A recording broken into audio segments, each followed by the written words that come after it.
Rama, Hare Hare, Hare Krishna,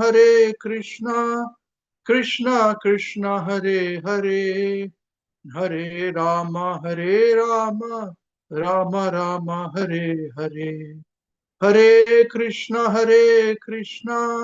Krishna Krishna, Hare Hare, Hare Rama, Rama Rama, Hare Hare.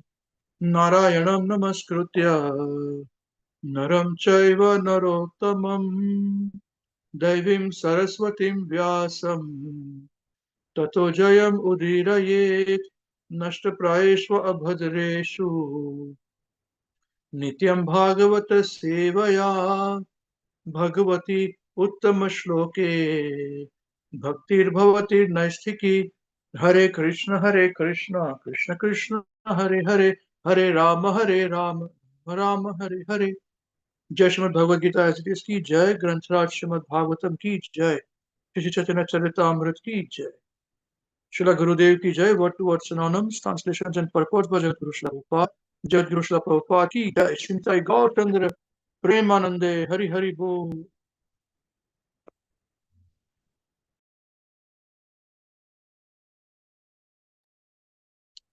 Okay, Hare Krishna. Hope everybody is doing well. Yeah, I cannot see all. Are you doing well? You need to say this. Yes.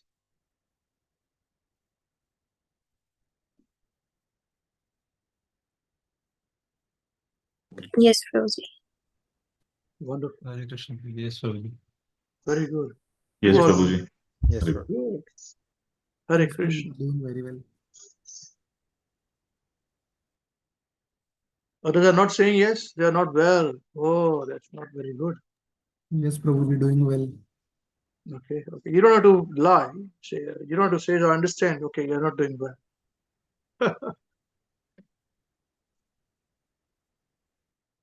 Okay. We got our answers now. Hare Krishna. All right. So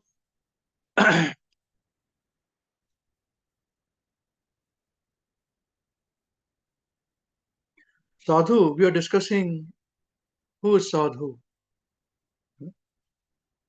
Today we have had some devotees who can't attend for some reasons. We have got information from Saraswati Mataji. She won't be able to switch on the camera today because she has got some family engagements. So Sopan Prabhu, he's gone to the airport to pick up his family friend. He'll be joining us a little late. Then we've got information just came now. Who's this? Samataji is saying, Hare Krishna, I'm currently out of town with family and unfortunately won't be able to attend today's class. My sincere apologies for the same. Well, she was to give us realization for last week's also, and she will give us realization for this week as well. Okay, so thanks to all of you who have informed us. So all others, we expect them to be joining us with their cameras on, nice and smiling, with their moonlight faces. Hare Krishna, Prabhu. You can't inform me right now when the program is going on. You should inform beforehand. So now you have to switch on the camera now. Mayuresh Prabhu. You don't have to run away.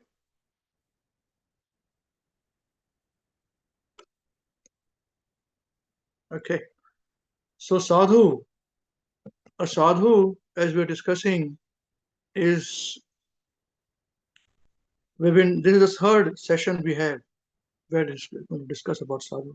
Of course, we'll have last week's realizations as well. I wanted to speak few briefly on this. We all have our own definitions of Sadhu. For some reason, we all have our own different definitions of Sadhu. But we do not have our criteria for what is the qualification for being a Sadhu. Just because somebody is wearing a saffron dress, he's a Sadhu. Or somebody is wearing a white dress, Christian dress, or Catholic dress with big hats and all, he's a Sadhu.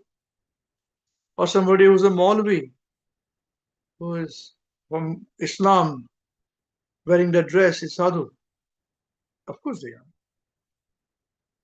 Same for Buddhists also, with the monks. We want, in our Hare Krishna WECAN, Mahavishnu Goswami Maharaj would say that sanity and saintliness go hand in hand. So we all have to be saintly. And to become saintly, we have to have sanity. Many times we think something, we speak something, we don't know what's going on in our lives. We have no control over our senses. That is not sanity. Sanity means, yes, we can have situations where our senses are not in our control, but at least we admit it and work towards it. So it is fine. We don't have to be perfect all the time. But everybody has to be a sadhu. Everybody has to be saintly. This is the objective of the whole discussion on the Srimad Bhagavatam and Bhagavad Gita that we have. Saintliness. Unfortunately, in today's world, the same definition of sadhu, whether it is in Sanatan Dharma or Christianity or Islam or Buddhist or even Jews, they've got so bad reputation, unfortunately. So we have to be very careful when we're dealing with this topic. So we're carrying a big responsibility on our shoulders. So we cannot be acting non-saintly.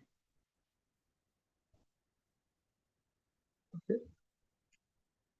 So yeah, I thought we must mention this point. We all think that, okay, sadhu should not get angry. Why? Says who? Sadhu means self-control.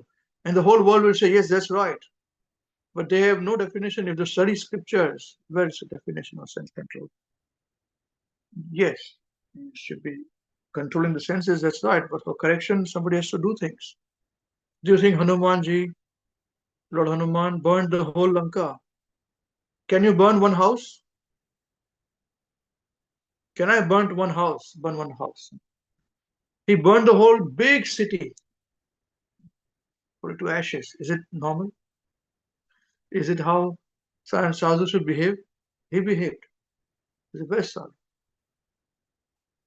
So we have our own definitions of Sadhu. You see. But Srimad Bhagavatam starts with the question of a Sadhu who was the king of the whole earth, Parikshit Maharaj. When he was cursed to die, he did not fight with the person who cursed him. There was actually no reason for him to be cursed. The reason was very small. But still he was cursed to die.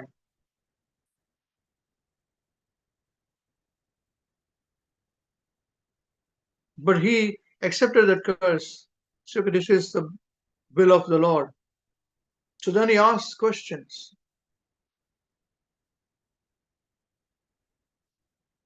What is the responsibility? What is the duty of a person who is about to die? This was a question he posed amongst all the sages of the world. They assembled. When all of them they heard, all the sages from around the world, when they heard, majority were from India, Bharatvarsha, but they came from other parts of the world too. So when they all heard, oh, Parikshit Maharaj has been cursed to die in 7 days, and he has given up the kingdom. He's sitting on the Kusha grass in a place in India called Naimisharanya, Uttar Pradesh, current Desh, Uttar Pradesh, north of India. So they all came looking for him. And all of them said, And that is the reason why he raised this point to them that tell me the responsibility of a person who is about to die. At that point in time, Shukdev Goswami came. And it is astonishing before he gives the answer. What are the points he raises? It's extraordinarily brilliant. We should have a separate discussion on that, separate class on that. That what did he ask and what are the initial points he raised before answering the questions. The whole of Srimad Bhagavatam is answering that question, those questions by Parikshit Maharaj. Multiple questions.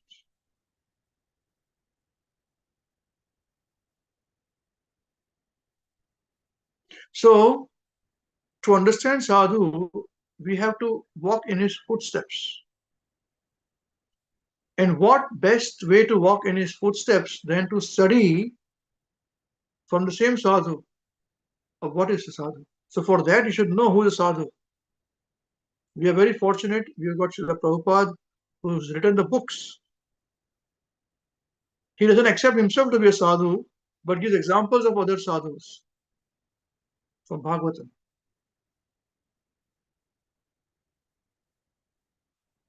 So you have to be very careful not to judge anybody. And most of the time, we make the mistakes of identifying somebody by our eyes and not by our intelligence. Because for intelligence, you have to study. Otherwise, you speculate.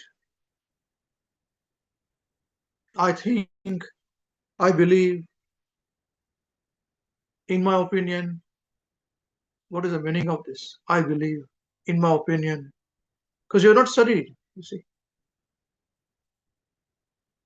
If you study, then you will quote verses of other Sadhu.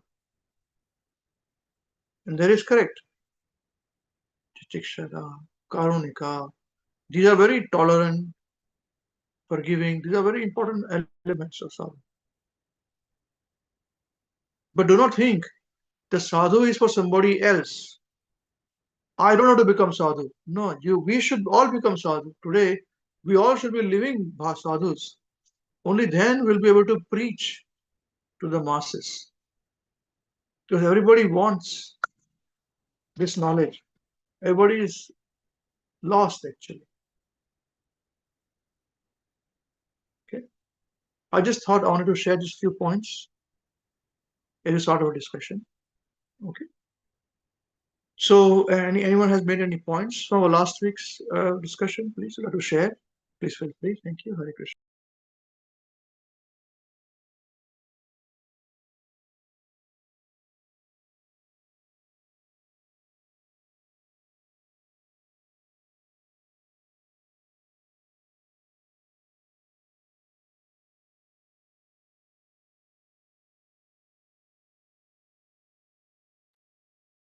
Hare Krishna, Babuji. Hare Krishna, dear devotees. Thank you, His Grace Amrish Prabhu, Hare Krishna Purnapara Devidasi Mataji, and His Grace Krishna Smarpan Krishna Prabhu for organizing this class and giving us the chance to share our points and realizations. Shila Gurudev Ki Jai. So, last week's two main points I want to discuss. There are many points.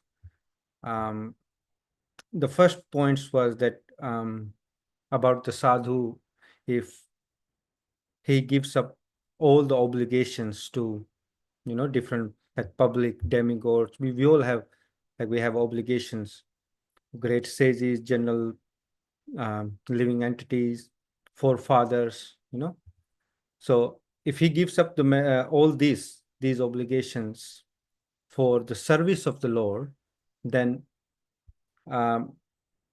he's not punished for his renunciation. But if any person who, for his sense gratification, renounce all these obligations, then he is punished by the laws of nature. So we discussed about this point and we understood few points that the renunciation, the important point is the renunciation for sense gratification is punishable, because like we see any religious practices, other religious practices, people on big positions like priests and sannyasis um, or other powerful positions, just to enjoy the power, having control over the people, and just living luxurious life. So that is punishable, and with the laws of nature, he will get punished, and we can see the examples as well. But if a person who lives his life according to the Shrimad Bhagavatam, and he serve the Lord and then renounce everything, then it is not punishable. It is accepted. And because then we discussed that we should have this chakshu of Srimad Bhagavatam to see all of these things, that so we not get cheated, because as Prabhuji discussed, that sadhu, we accept anyone sadhu, then we are vulnerable to get cheated. So we should develop this chakshu of Srimad Bhagavatam. And how we will develop that? We must study, we must study scriptures, books, Srila Prabhupada books, and understand them. And in regards to this point, that another point was that we should make our home temple, and then nobody challenge or nobody can stop us, because it's inside our house. So we can do aarti, we can do offering, we can do chanting, studying. So our home should be temple, and we can follow nicely. So we don't need these big things. Is not required. The main thing is remembrance of Krishna. So with the sadhu, that is the main point, the first point that I realized. And the second point was that on the purport, Srila Prabhupada are saying that we can sacrifice our life, wealth, and intelligence, and this is called yagna. So we discussed about the yagna, sacrifice. And we have this concept, we've seen it because of Indian background, that we priests doing the yagna, doing swaha and all that. But the main yagna purusha is Krishna, So when we sacrifice our life, our speech, our time, doing preaching, our wealth, and everything for Krishna, that is yagna. But to understand this is again, we need chakshu of Srimad Bhagavatam. So everyone can be, sadhu and perform these yagna, remembrance of Krishna, and lead his life like according to scriptures. And we all have intelligence, so we can use our intelligence or sacrifice our intelligence for Krishna. So and study books and have this knowledge and distribute this knowledge. So the sadhu, so we all should be sadhu. Everyone can be a sadhu, as Prabhuji said that before. So we all should follow this. So these couple of main points, Prabhuji, I have realized. There are other points also about other devotees will share. Thank you, Prabhuji. Hare Krishna. Very nice. Hare Krishna. Thank you very much, Prabhuji. Thank you very much. So this is the point, that we can be born in any family, Hindu, Christian, Muslim, Buddhist, atheist. We can be any caste, Brahman, born in Brahman caste, Kshatriya caste, Vaishya caste, Shudra caste. But if you're performing all the activities at home, nobody can come and disturb you. You see, nobody come and question you, but you are not Brahmana, how can you perform Aarti? Who stopped? Come on. We are all Vaishnavas. So we are not answerable to anybody. In your own home, you do things. Study your own scriptures, have your own sangha, encourage yourselves, offer prasad bhoga to Krishna. So buy everything for Krishna. Life is purified. Be a sadhu. So the moment you are promoting yourself to be somebody else, then everybody will question you. No, but you are not. You are born a Shudra. How can you be acting like a Brahman? You are a Muslim. How can you be treated like a priest? You are not this. You are not. You are Christian. You are not a Buddhist. You are atheist. All these things will come, and it is going to happen in India, around the world. People are going to be divided in caste lines, on religious lines. So this is how the teachings of Bhagavad Gita supersedes everything. It's transcendental to all these things. And that is what Srila Prabhupada has taught us as it is. So Bhagavad Gita is Srila Krishna's instructions, but it's been forgotten. Srila Prabhupada has brought us as it is. Anybody should do. Everybody is a Vaishnava. Anyone who comes in touch with Krishna is a Vaishnava. That's it. Very nice. Thank you very much, everybody. Yes, who would like to go next? Thank you.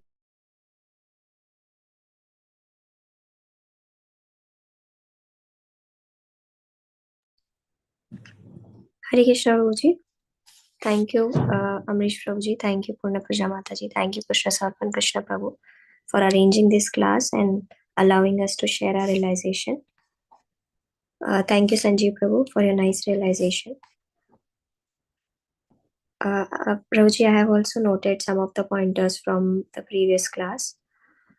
And there was one of the point which we have discussed from text 22. Sadhu always engaged in the devotional activities of the Lord without any deviation. He's always focused on the devotional activities and also renounces all the connections or relationships or any other family and friendly acquaintance only for the sake of the Lord. We also discussed one of the posts from Maharaj, that we are always engaged. We don't expect any praise or any respect from others. We are always busy with our own sadhana. And there was one of the point, like when we do service for the Lord, that is renunciation and will not be punished. But when we do renunciation for sense gratification, then by the law of nature we will be punished. And we should not bother about anything. We can only remember Krishna wherever we are. We should always remember that we are doing it for Krishna or not. We should not bother about any of the thing. And as Sanjeev Prabhu said, that yagna is means Krishna. It's Krishna. Yagna Purush is Krishna.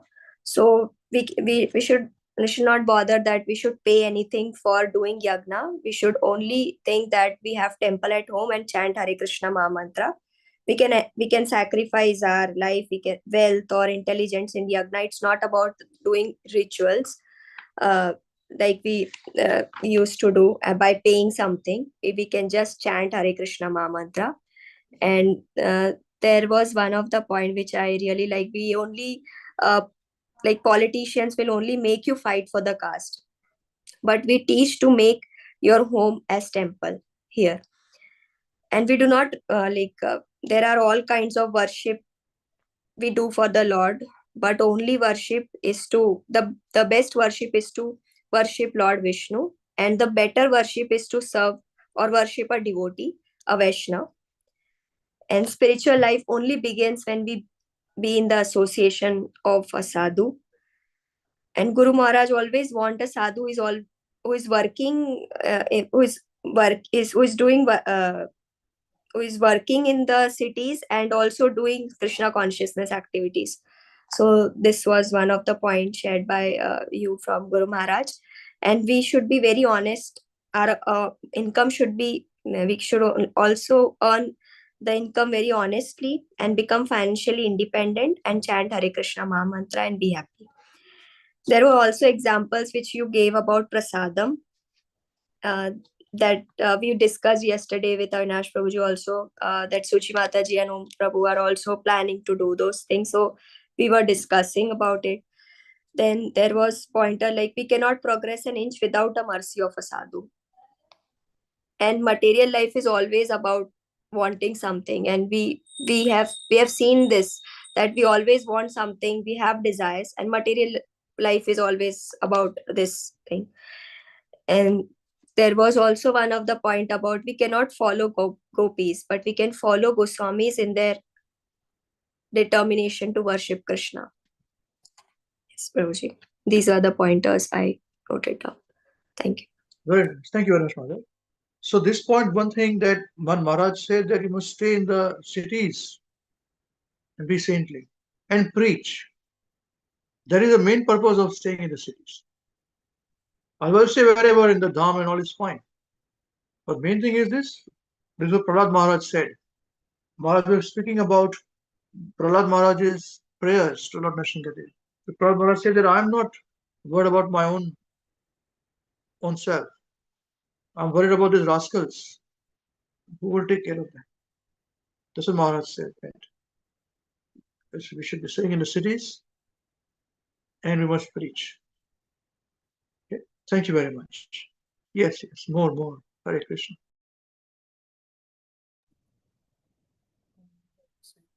Hare Krishna, Prabhuji.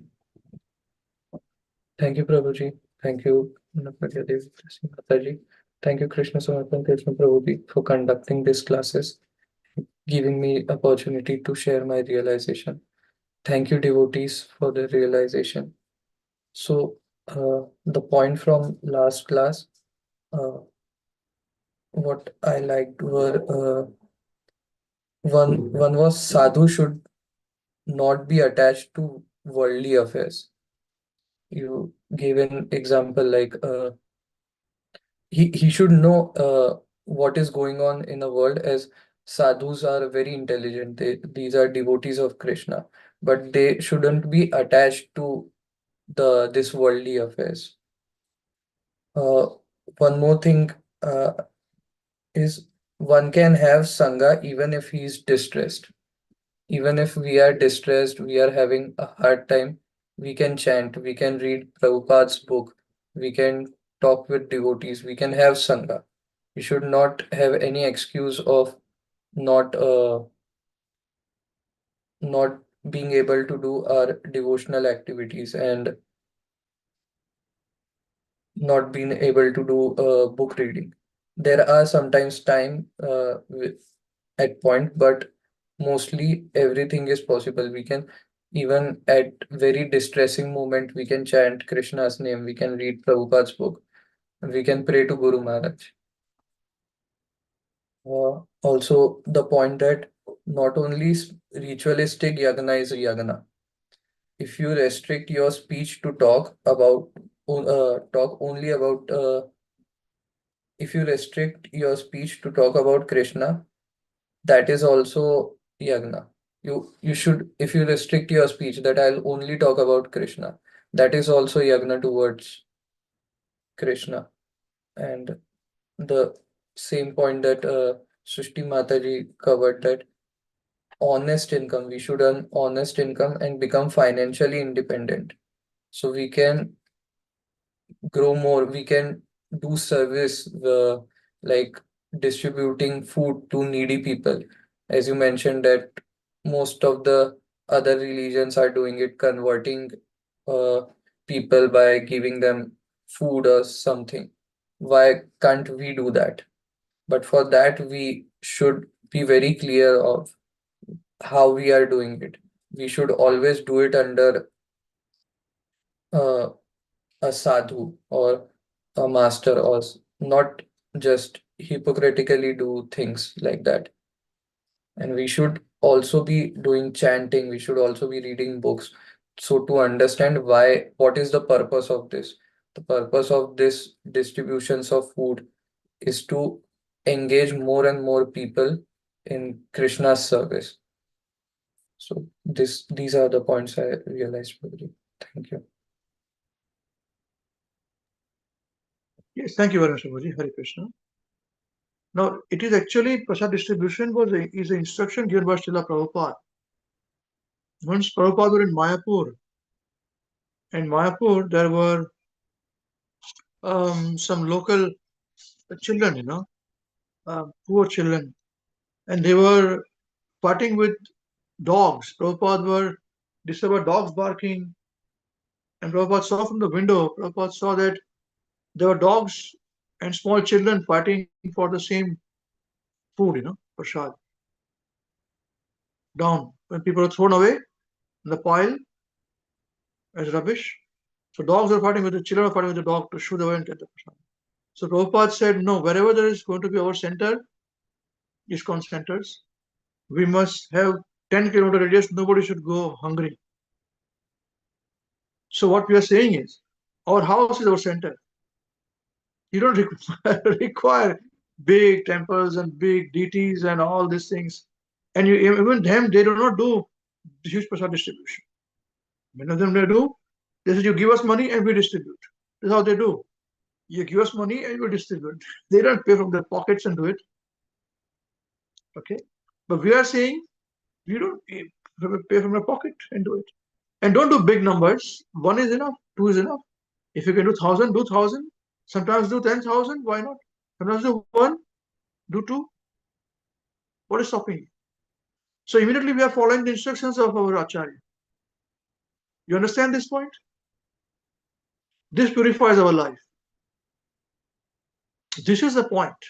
This is a practical implementation of how we should be sadhu. And just see, hearing it itself is making us so peaceful in this traumatic world. Just by hearing it is peaceful. Imagine if you do it, your life will become very pure, sublime, very pure. So to our capacity, we are doing it. See? So this is a very big wish I had. If it can work out, it's fine. Similarly, we can do for cow protection also. You don't require a big goshala and all those things for cow protection. You don't require it. It's simple. If somebody is doing it, support them. Vet them properly, who the people are. And then give them some donation, give them a Lakshmi. So I'll support this cow. How much will it be? I'll take care of the cow. I'll pay the money. You don't worry about it. But you pay money directly to the doctor and all those things. Don't pay them. Okay, if you want to. But that's another point. Right now, sorry, prasad distribution part. And slowly we grow into taking care of the family. Families like this. It will not take so much.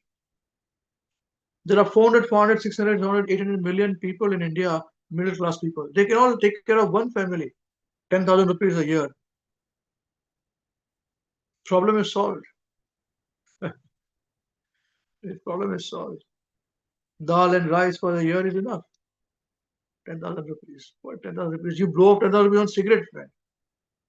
Smoking cigarettes and alcohol and watching ice creams, or your pav bhajis and all your eating outside, you throw away the money.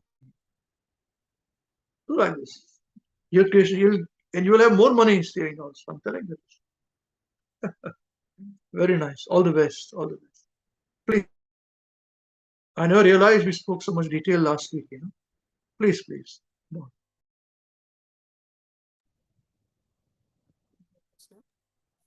Hare Krishna Prabhuji. Thank you, Ambarisa Prabhuji. Thank you, Purnapadma Mataji and Krishna Samapan Krishna Guru for arranging these classes and allowing us to share our realization. And thank you, other devotees, for their very nice realization.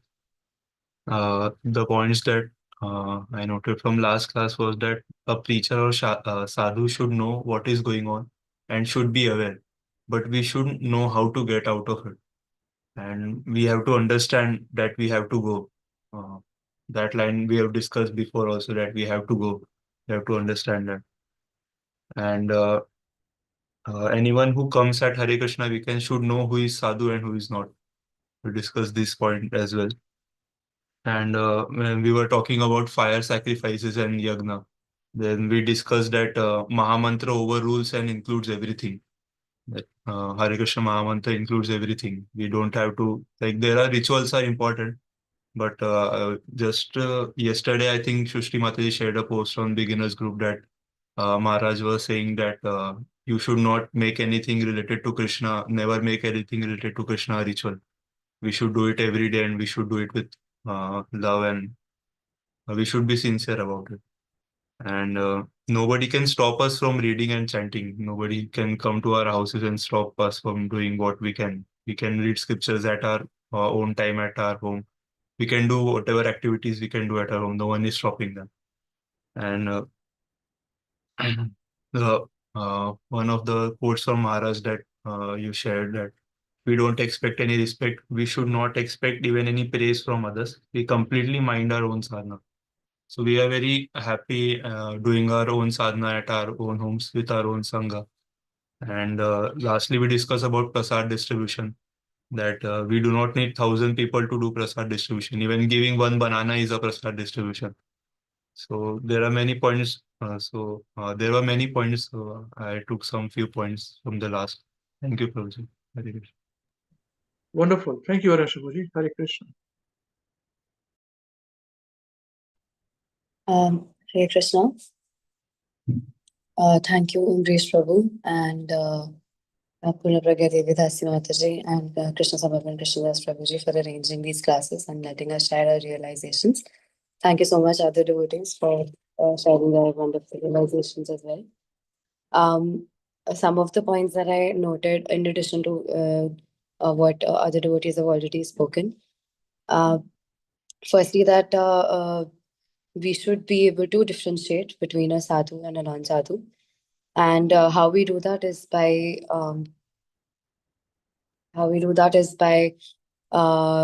studying Bhagavatam and studying Prabhupada's books so that we're not fooled by anyone. And we should be like a snake, that we don't bite, but we spread our fangs to show them that we know. Sometimes we have to bite also. Yes. I don't think we cannot bite. There's no restriction. I wanted to make this story. I'm sorry, I'm obstructing you, but it's a very important point. I want to make sure everybody is made aware about this thing. Don't think you cannot bite. Don't think you cannot fight. Krishna has given you 2 hands, use it. 2 legs, use it. When there's a need, do it. Don't become, I have just a show like this. No, give. And once you give. Okay, once you decide to give, you give. That person should feel scared of death. You should be death personified with that person. It should come to the last stage. Somebody's dissing your sister, mother, yourself, or you'll keep quiet or what? No way. We are not somebody who's, no way. Yeah. Most of the time we don't bite, but we bite also. And we bite bitter. Venom should come out. You should be dead. I'm not saying kill people. I'm not saying that way. What I'm saying is that you should be, action is to be taken. Okay. Sorry. Please continue. I'm very sorry. I took your conversation. Yes, Rajan. And there's no need to become a pujari in the temple, but we do everything in our home by standards of the temple. And anyway, by Shikha, by reading books of Prabhupada, we're already in the parampara. So the main thing should be the remembrance of Krishna, and nothing else should be a moderation. We discussed about yagna as well, as everyone's mentioned that putting oblations and fire are not needed anymore, which is a very revolutionary philosophy and suggested by Prabhupada, that we only offer our life, our wealth and intelligence, and that is also yagna. And we discussed how Krishna's name supersedes everything, all the mantras, and it purifies everything. And with this conviction, we should live our lives. If we don't know what's happening in our life, then we should chant Hare Krishna. And if we know what's happening in our life, then also we should chant Hare Krishna. How we discussed how a sadhu's shelter is for everyone. And if we leave that shelter, then it is only our loss. We discussed how we're more interested in sadhus who live in the city, as Srishti Mataji also said, and we should do a job among everyone else, and we should become independent, earn honest income, and be financially independent, and we should do it perfectly so that we can be free from it. And if we preach sincerely, then the parampara will protect us from these obstacles. But we'll have to be fried like a samosa, as Ambrish Prabhu said first, before we're able to get that shelter and come out in one piece. And we discussed how to achieve big things. We don't need big infrastructures. We only need willingness and determination and a practical implementation of this idea. That even we can start by giving one banana and just a little dal chawal as prasad. Even that, we discussed each one, feed one, as the philosophy. And how we should not wait for tomorrow. That when like tomorrow we will die. So tomorrow never comes. So as whatever we can do now, we should start, and we should start as soon as possible. Those are some of the little points, Prabhuji, that I remember. So Hare Krishna. Hare Krishna. Thank you very much, Mother. Hare Krishna.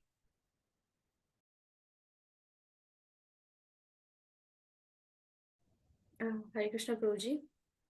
Thank you, Amrish Prabhuji. Thank you, Purna Pragna Mataji. Thank you, Krishna Samarpan Krishna Prabhuji, for arranging these classes and giving us a platform to share realization and learn.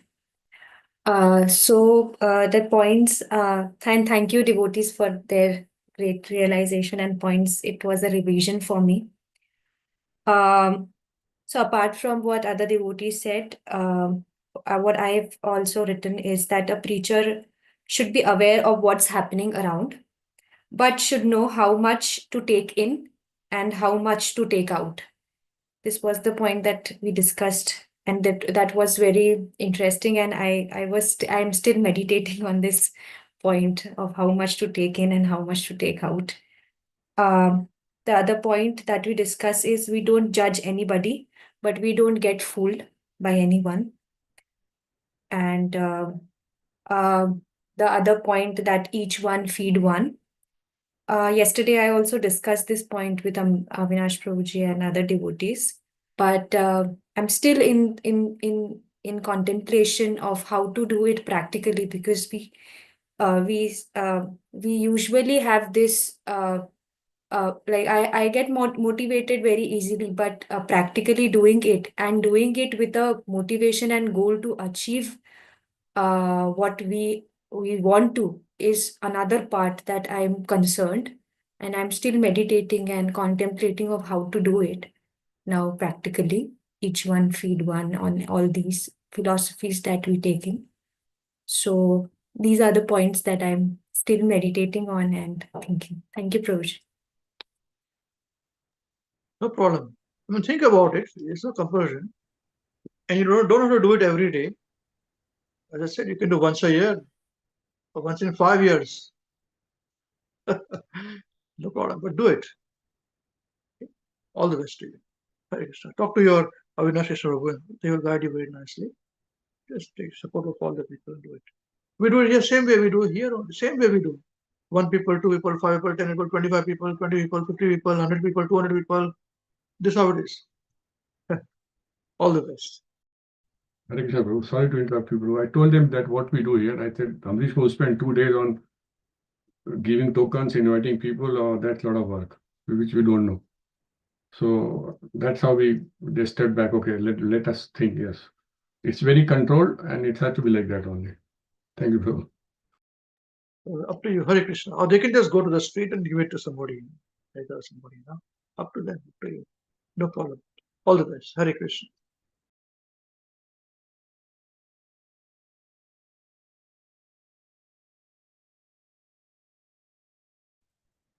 Hare Krishna, Prabhuji. Hare Krishna. Thank you so much, Prabhuji, for conducting the classes. You are covering your head now. What is happening? I've become a big, forceful person. You must all cover your hair, or the lady should cover her hair, or don't come, all these things. Please. Yeah, willingly you're doing, You're doing willingly, right? Nobody's forcing you, Yes. All the best to you. Hare Krishna. You all look very nice covering your hair. Very best. And that's besides the point, Okay. Please. Hare Krishna. So, thank you so much, Prabhuji, Purna Pragna Mataji, and other Krishna Samarpan Prabhu for conducting such insightful classes, and all the other devotees for sharing the realizations. So, the points I learned from the last class, though it is a lot similar to what other devotees have also shared. The very first point I would like to share is about the yagna, that I've seen like offerings like ghee and rice are made to Krishna as a way to express the devotion and sacrifice. But yagna also means dedicating your speech and actions to Krishna that turns everything into worship. Then the next point which I learned was chanting the Hare Krishna Mahamantra is the best way to connect with Krishna. It gives peace and clarity, in all the situations, focusing on personal growth instead of getting caught in divisions of caste and religion. That's what I learned from it. That we also discussed about the spirituality can start at home by setting up a small temple. Being a sadhu doesn't need the external validation. What matters is living the essence of Krishna consciousness, what Prabhupada has wrote in the other scriptures, and reading them and studying them. The other point which I learned is how important the association of sadhu is for us, that it is there through their mercy we attain and learn about Krishna consciousness. And before that, who is sadhu is that important. Learning who the sadhu is, the point about the concept of feed one and each one, collective donations and serving within one's capacity brings community or creates an environment for everyone. Like we can give them prasadam and say that chant Hare Krishna, that's all what we need from you. Thank you so much. Hare Krishna, that's all I can remember. Thank you, Prabhuji. Thank you. Hare Krishna. Wonderful. Hare.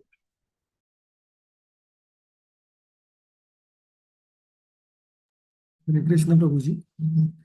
Thank you, Prabhuji, for arranging the classes. Thank you, Her Grace Purna Prajna Devi Dasi Mataji, His Grace Krishna Samarpan Krishna Prabhu. And thank you all the devotees for your nice, wonderful realization. Prabhuji, from the class, I have written down a few points. Almost every point is covered. But the point that I was thinking here, on the point were like, you said at WECAN, we should be able to differentiate between a sadhu and a pseudo sadhu. One who is like, whose behavior speaks, and other whose dress speaks. Like, who just change his dress and do bogus thing, and one whose behavior speaks about him. So that's the thing. And after that, like, we study we were discussing on like sacrificing yagna. So the yagna is also like traditional yagna that we follow is like ghee dal rahe agni mein, all this thing, but restricting your speech to speak about Krishna, your intelligence to think about Krishna is also a yagna, and it's very, very difficult yagna. That the point that we study. And after that, we were discussing like I am a nobody. We don't require a certificate from anybody. People say you are not a sadhu. We accept, yes, I am not a sadhu. And we can chant simply at our home. Like there are no restrictions for that. And for this, you told us a story about Chaitanya Mahaprabhu when he visited Banaras. There were people asking him, hey, why are you chanting and dancing? So he replied, I am a very less intelligent person. So my Guru Maharaj told me to sing and dance. So if Chaitanya Mahaprabhu can do this, why can't we just simply chant at our home? We don't require any certificate, just for being honest. And then we discussed a quote from Maharaj, Mahavishnu Goswami Maharaj, that we don't expect respect from anybody. We are simply interested in our own sadhana. That's the point, Prabhuji. And on the prasad distribution one, a tricky point was that like we do not become philanthropists. Prabhupada was against that. That was the point I was thinking on that. And yes, that's it. Thank you. Hare Krishna.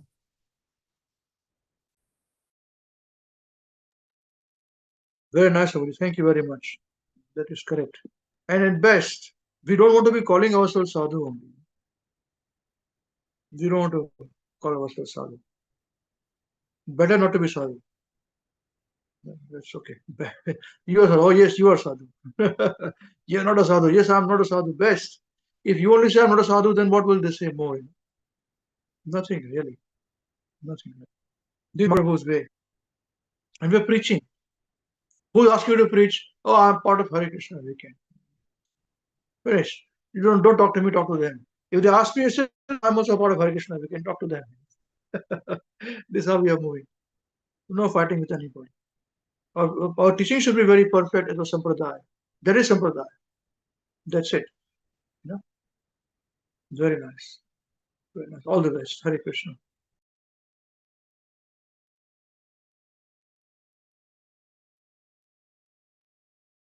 Hare Krishna, Prabhuji.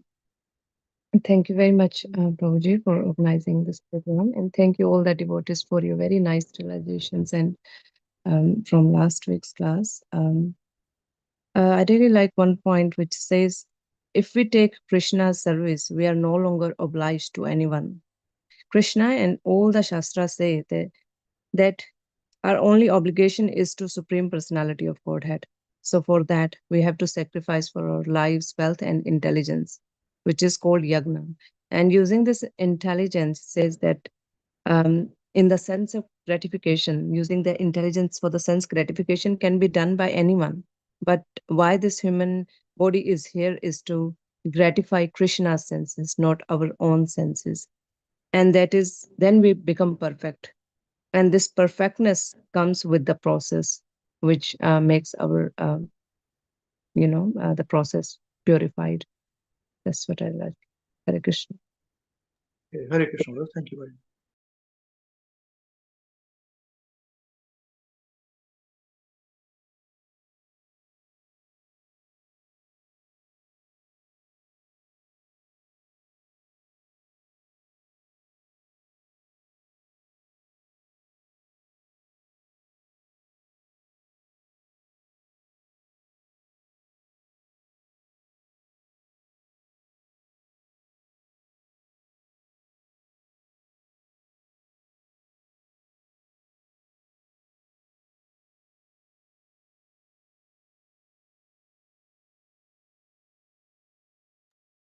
Okay, Hare Krishna. It looks like now everybody has concluded everyone's realizations from last week's. Okay, now, Krishnas, can you please share the screen and who would like to speak? Last time, those who spoke, yes, you just raise your hand so we can choose. There are a lot of speakers. A lot. Okay. Wonderful. We'll give everybody small chances, okay? Very nice. Thank you very much. That's what we did last time. So, okay, Suchi Mataji, you can start now. So now once we begin, hold on, please.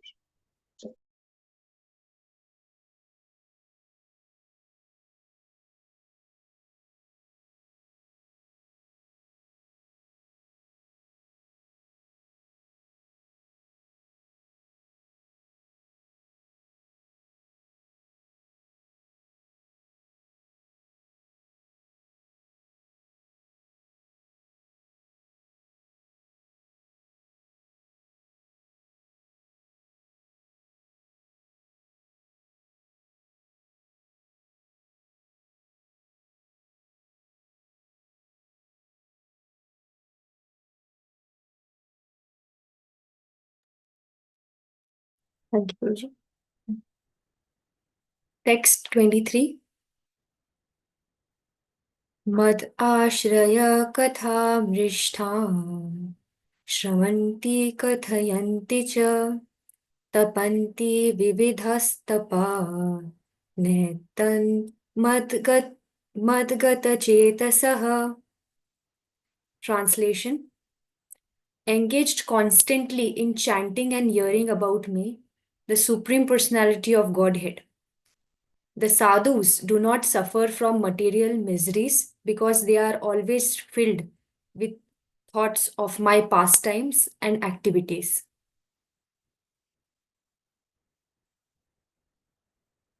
Again, the translation again, please. Engaged constantly in chanting and hearing about me, the Supreme Personality of Godhead. The sadhus do not suffer from material miseries because they are always filled with thoughts of my pastimes and activities. This is very important. Just by thinking about Krishna constantly, we are saved from the material miseries. How is it so? How is it so? Because the reason is this. In Vaikuntha planets, in the spiritual world, and in Goloka, all attraction and all concentration is about Krishna only. Everybody is absorbed in Krishna. Okay, attraction is very heavy. He's the main focus. So even in this material world, if that is what we do, think about Krishna. We do our material activities because we have to do, do our job, our business, raise family, children, take care of everybody. That is fine. But internally, if we are very much vibrating in the thoughts of Krishna, we don't have to show anybody. Then we understand that this has to be done. They are my obligations. Because of my past karma, I'm born into that family. So I have to take care of them. So and so is my husband, so and so is my wife, so and so is my children, they're my parents, they're my friends, they're my cat, my dog, all these things is there. So we're taking care of everybody. And perfectly well. Because of my past karma, I'm doing this. But I don't want any more karmas to come back to the material world. So my thoughts are about Krishna. We understand the practicality of the situation. You win, you lose, you're happy or distressed. You know this is part of the material world. In the spiritual world also there's distress. But the distress is for Krishna only. When Krishna leaves for, as I say many times, when Krishna leaves for a cowherd for tending his cows in the forest, everybody is distressed. So there's distress in the spiritual world too. So we've been that distress. Especially if you are preaching to add to that. Then think about other people who are not your relatives, not your friends, their shortcomings, their strengths. You think about them, you say, how do I make sure that they come? Okay. Then you think about, okay, what is their capacity? So according to the capacity, you give them instructions. Different people have different capacities. Different age groups are there. Sexual genders are there. Men, women, different things. Again, women age group is there. Man age group is there. Then their social status is there. Education is there. So what is their state of life they are in? Married, newly married. So that's different. Newly married is a different situation. You can't talk about detachment from newly married. They can't go to honeymoon like this. It's a different situation. At the same time, we can be telling people to be detached in this situation. You can't be. Okay. So we will see that how, when is passion involved, when is passion not involved, when is goodness to be there. So this is how one is constantly thinking about others in preaching. And when you do that very, very sincerely, then you are vibrating in the thoughts of Krishna. Okay, what lessons should I teach them? What should I study? How do I prepare? What should I do? I've got personal difficulties, but I can't show it to everybody else because they are coming to talk, get knowledge from me. I have to keep myself away, talk about this. These are big sacrifices. People come and say, I've got this problem. You also have your own problems. But your capacity expands. This is how Krishna comes and he expands your capacity. Just like we would have noticed that we say, okay, I don't have time to chant. I'm very busy. I have no time to chant. How will I chant 16 rounds every day? Everybody had the same discussion before. What do? I don't have time. Now we are chanting 1 round, 2 rounds, 3 rounds, 6 rounds, whatever chanting we are doing, 16 rounds. Now chanting more rounds also now, every day. You see? So this is the meaning of it, that sadhus do not suffer. Yeah? Engage constantly in chanting and hearing about me, the Supreme Personality of Godhead, the sadhus do not suffer from material miseries because they are always filled with thoughts of my pastimes and activities. Now, we should mean, yes, we understand the pastimes and activities we should study. But even thinking about Krishna, how to reach Krishna to others is also a pastime which we will do. Who will do otherwise? So these are the points. Okay, let us continue. Thank you very much.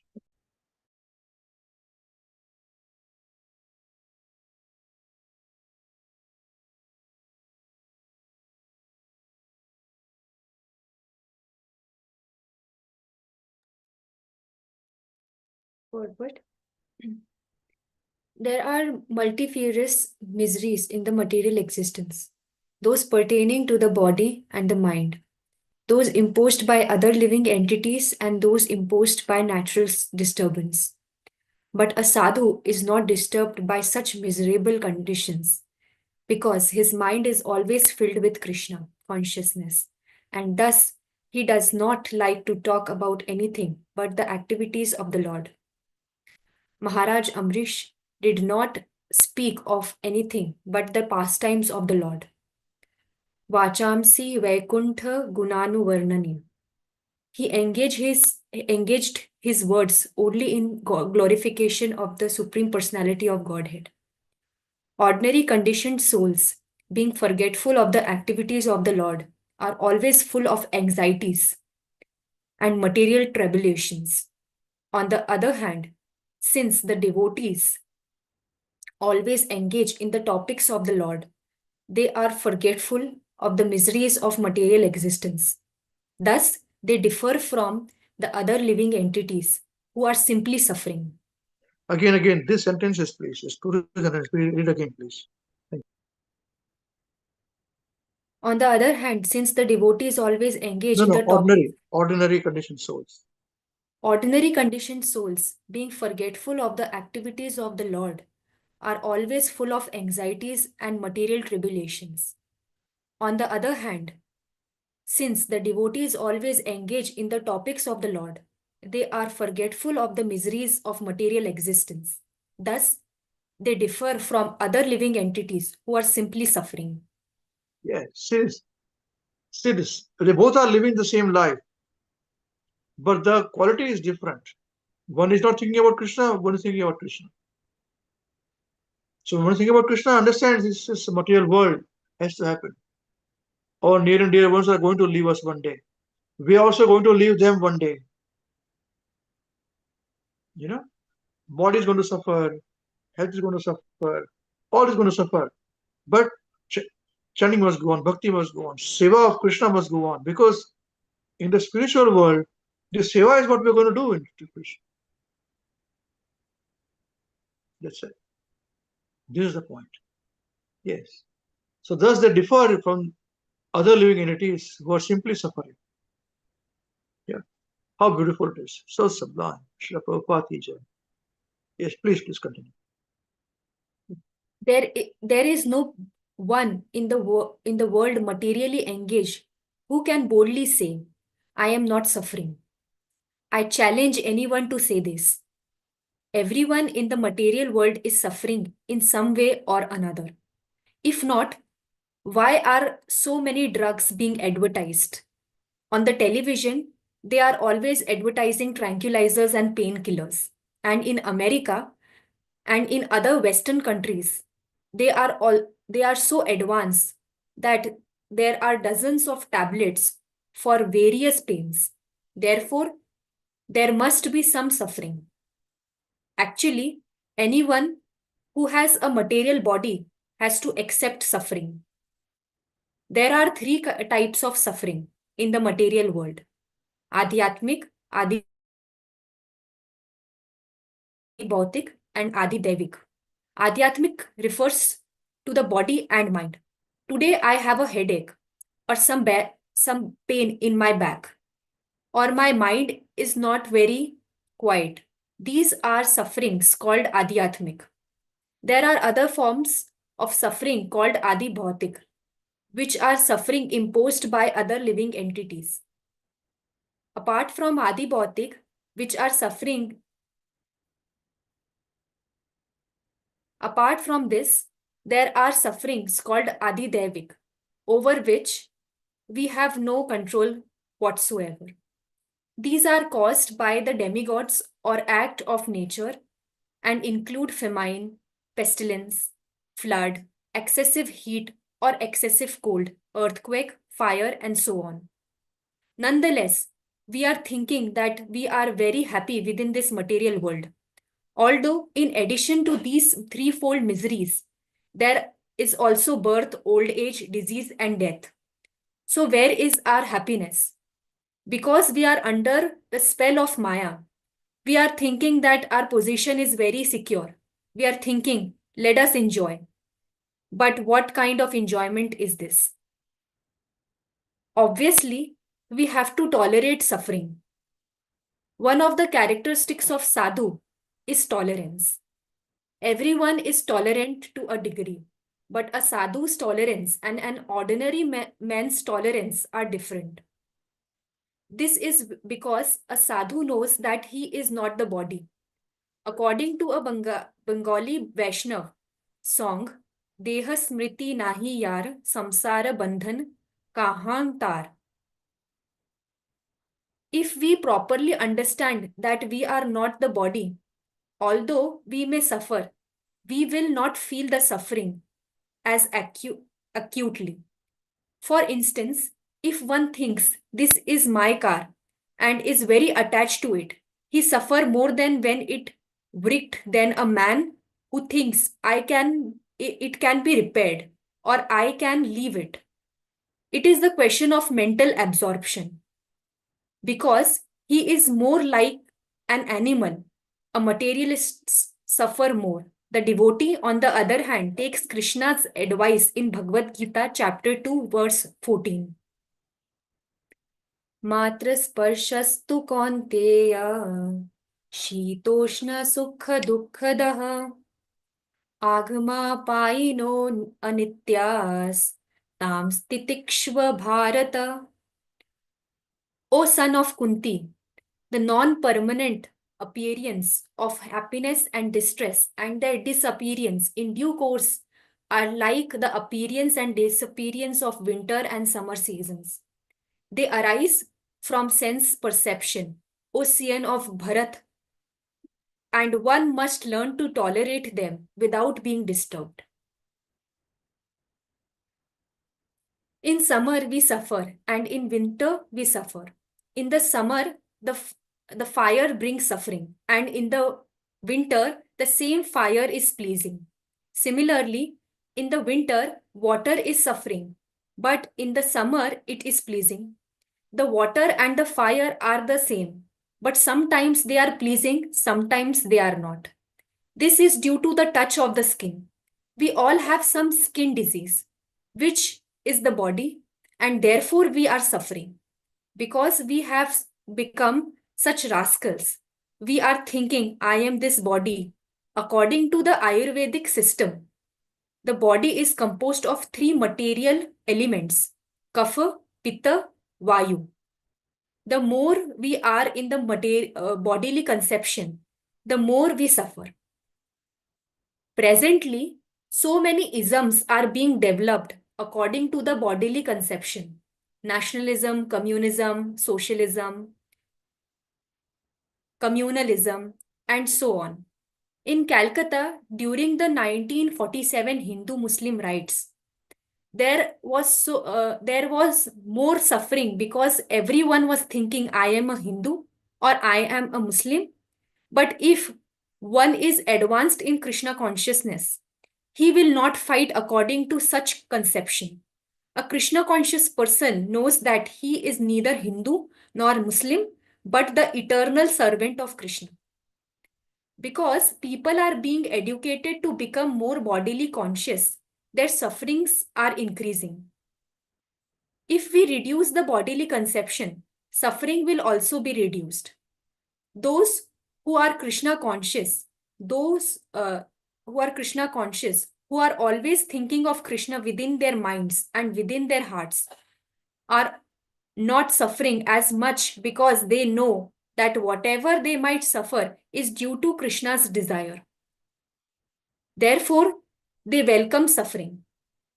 For instance, when Krishna was leaving, Queen Kunti said, "My dear Krishna, when we were in a dangerous situation, you were always present as our friend and advisor.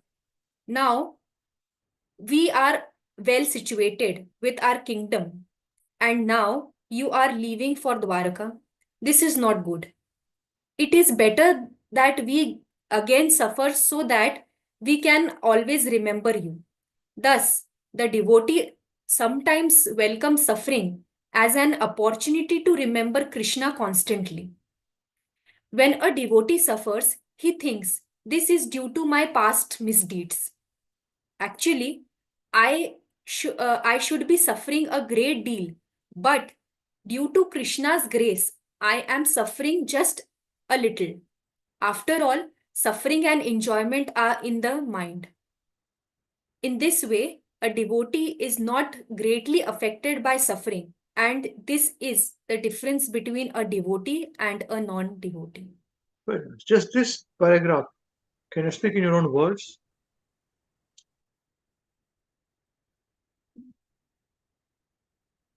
Yes, Prabhuji. Here it is said that a devotee is like suffering. Prabhupada said it is a state of mind. Like in the previous paragraph, it is given the example of a car. That when a non-devotee see the car is wrecked, he thinks that oh, it's a great deal that happened with him. But a devotee said that it can be repaired, or I am ready to leave the car even. So here Prabhupada said that suffering is a state of mind. And the example of Queen Kunti is given here, that when Krishna was leaving for Dwarka, Queen Kunti said that it is better that we have more suffering so that we can remember you constantly. And so Prabhupada said that a devotee always think that when a suffering comes, he doesn't think that, oh, I have a lot of suffering. He said that due to my misdeed, I should have more suffering, but Krishna has been merciful on me. And so Krishna has given little suffering to me, but according to my misdeed, it should be more. So this is the difference between thinking of a non-devotee and a devotee. Yes, thank you very much, Mother. Hare Krishna. Now we'll have somebody else speak. Thank you very much for your reading, Mother. So we'll have now Vidya Prabhu, you can read now. Hare Krishna. Yes, Prabhu. Prahlad Maharaj, a 5-year-old boy, had to undergo a great deal of suffering at the hands of his father, who was torturing him for being a devotee. The boy was trampled by elephants, thrown from a mountain, placed in burning oil, and thrown into a snake pit. Yet he was silent during this whole ordeal. Similarly, Haridas Thakur, a Mohammedan by birth, was a very great devotee and was always chanting Hare Krishna. That was his only fault. However, the Muslim Qazi called him forth and said, "You are a Mohammedan born in a great Mohammedan family, yet you are chanting the Hindu Hare Krishna mantra. What is this?" Haris Das Thakur mildly replied, "My dear sir, there are many Hindus who have become Mohammedans. Suppose I have become a Hindu. What is wrong with this?" The Qazi became very angry and ordered Haridas Thakur to be whipped in 22 bazaars. This essentially meant that he was to be beaten to death. But because he was such a great devotee, he did not actually feel the pain. Although a devotee may sometimes have to suffer, he tolerates the suffering. At the same time, he is very kind to conditioned souls and tries to elevate them to Krishna consciousness. This is one of the primary features of a devotee's life. People are always putting a sadhu into difficulties, but he does not give up his job. which is to spread Krishna consciousness so that others may become happy. It was Prahlad Maharaj who said, "My Lord, I am not suffering, for I know the art of being happy." How is this? Simply by hearing about you and chanting about you, I am happy. This is the business of a devotee, hearing and chanting about the Lord. This is Shravanam Kirtanam Vishnu Smaranam. Srimad Bhagavatam, Canto 7, Chapter 5, verse 23. Now, this Shravanam Kirtanam is taking place all over the world through the Krishna consciousness movement. Even in ordinary life, it is possible for the mind to be absorbed in such a way that even a surgical operation may not disturb a man. Years ago, when Stalin had to undergo a surgical operation, he refused the use of chloroform.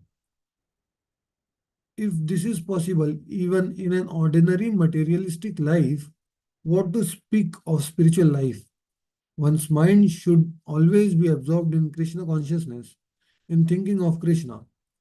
It is Krishna's injunction, always think of me. The European and American youths in the Krishna consciousness movement have been accustomed to many bad habits since birth, but now they have given this up. Many people think that it is impossible to live without illicit sex, intoxication, meat eating, and gambling. One famous Marcuse told one of my god brothers, "Please make me a Brahmana." My god brother said, "Yes, it is not a very difficult thing. Simply give up these bad habits, intoxication, illicit sex, meat eating, and gambling. Then you can become a Brahman." The Marquis then said, "Impossible. This is our life." Actually, we have seen that in Western countries, older men cannot give up these bad habits, and because of this, they are suffering. Yet many young boys and girls have given them up, and there is no suffering. This is due to Krishna consciousness. This process is open to everyone. Everyone has heard of the Bhagavad Gita. We can attain perfection simply by following the instructions given in this book. It is not necessary to abandon our responsibilities. Maharaj Amrish was a great emperor administering to his kingdom. Yet at the same time, he spoke only of Krishna. Chaitanya Mahaprabhu requested that his devotees only talk about Krishna. If we simply talk about Krishna and hear about him, the stage will come when we will no longer suffer. This is called Anandamayo Bhayasat. In the Vedanta, Anandamayo Abhyasat. Anandamayo Abhyasat. In the Vedanta Sutra, the living entity and Krishna are both Anandamaya, transcendentally blissful. On that platform, there is no possibility of material suffering. If it is not a question of displaying some magical feats, the greatest magic is freedom from suffering. And this is the freedom of a devotee. When we feel pressure from hearing about Krishna and talking about him, we should know that we are making progress on the path of perfection. At the time, material suffering will not be felt at all. This is the practical effects of rendering devotional service, which Lord Kapila is pointing out to his mother. Okay. Any questions on so far what you discussed by anybody, please? Because all of us given your points, but if any questions to be clarified on this, if you raised or any objection, or if you have anything to say, any points, if not a question.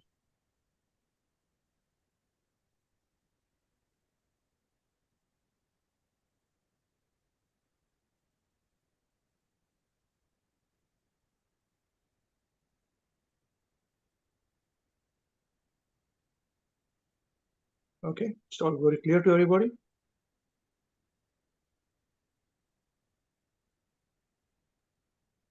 Hare Krishna Prabhuji. Yes, sir. Thank you, Deepak Prabhuji, for reading.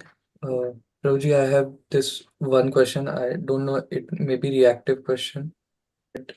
As it is said in paragraph that we should restrict of only speaking about Krishna. So how can we practice this in practical world and in material world, like in jobs or something? How can we just restrict ourselves from speaking only about Krishna? Yeah, it means that to the extent that we have to speak, we speak.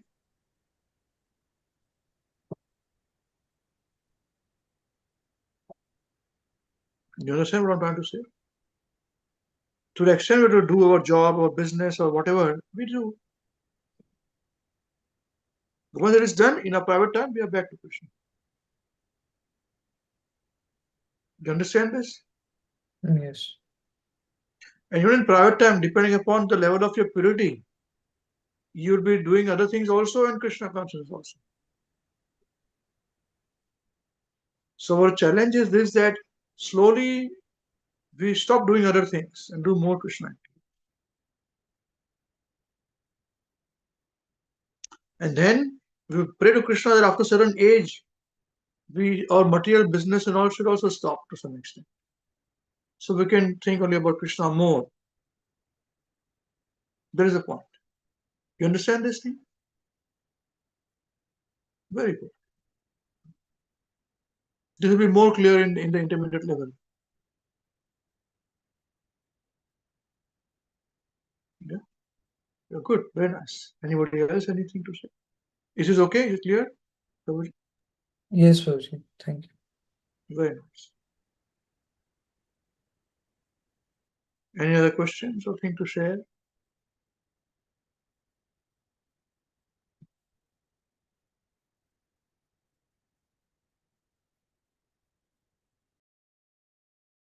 Okay, let's continue then.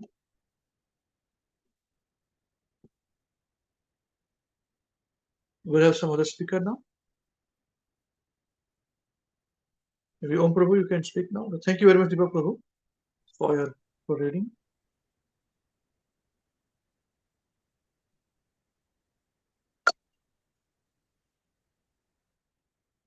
Text 24. Ta ete sadhava sadhvi sarvasanga vivarjitaha sangaste swa atha te prarathyah sangadosha harahite. Translation by Srila Prabhupada. Srila Prabhupada ki jai. O my mother, O virtuous lady, these are the qualities of great devotees who are free from all attachment. You must seek attachment to such holy men, for this counteracts the pernicious effects of material attachment. Purport. Kapil Muni herein advises his mother, Devahuti, that if she wants to be free from material attachment, she should increase her attachment for the sadhus or devotees who are completely freed from all material attachment. In Bhagavad Gita, chapter 15, verse 5, it is stated, Nirmana moha jita sangha doshaha. This refers to one who is completely freed from the puffed up conditions of material possessiveness.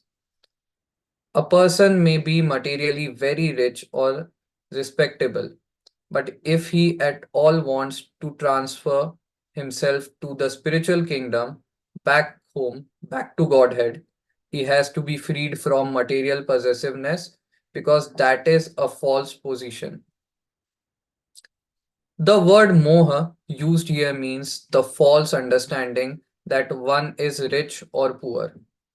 In this material world, the conception that one is very rich or very poor, or any such consciousness in connection with material existence, is false.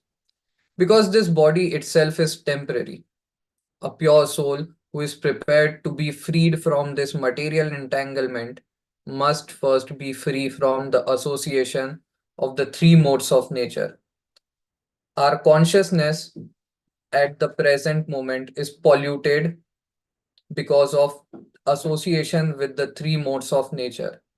Therefore, in Bhagavad Gita, the same principle is stated. It is advised, Jita Sangha Dosha. One should be freed from the contaminated association of the three modes.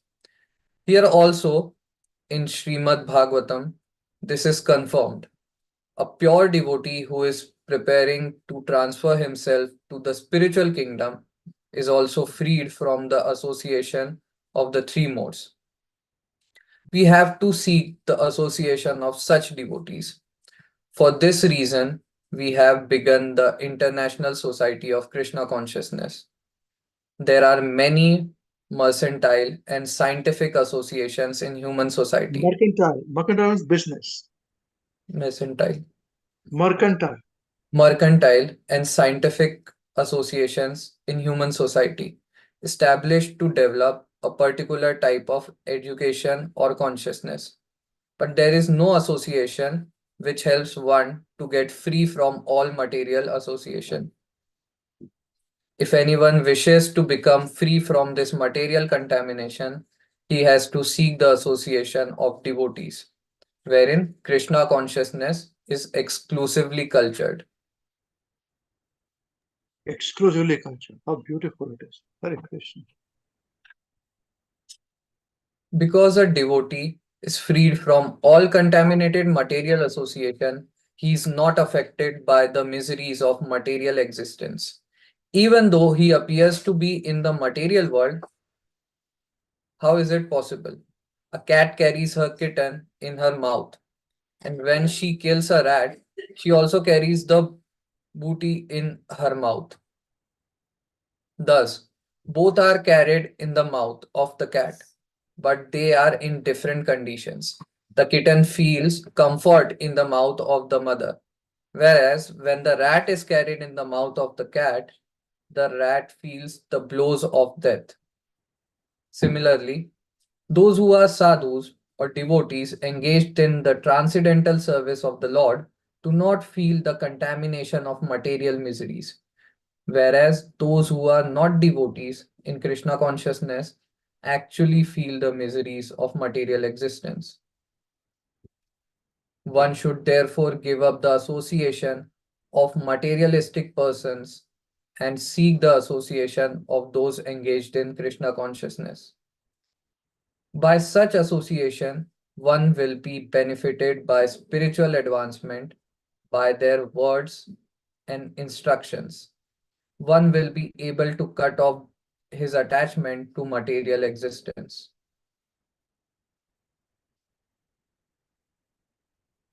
Okay. In this Now, Kali Yuga, now can you just, in all this paragraph that you studied, any one or two points which strike you, Prabhuji?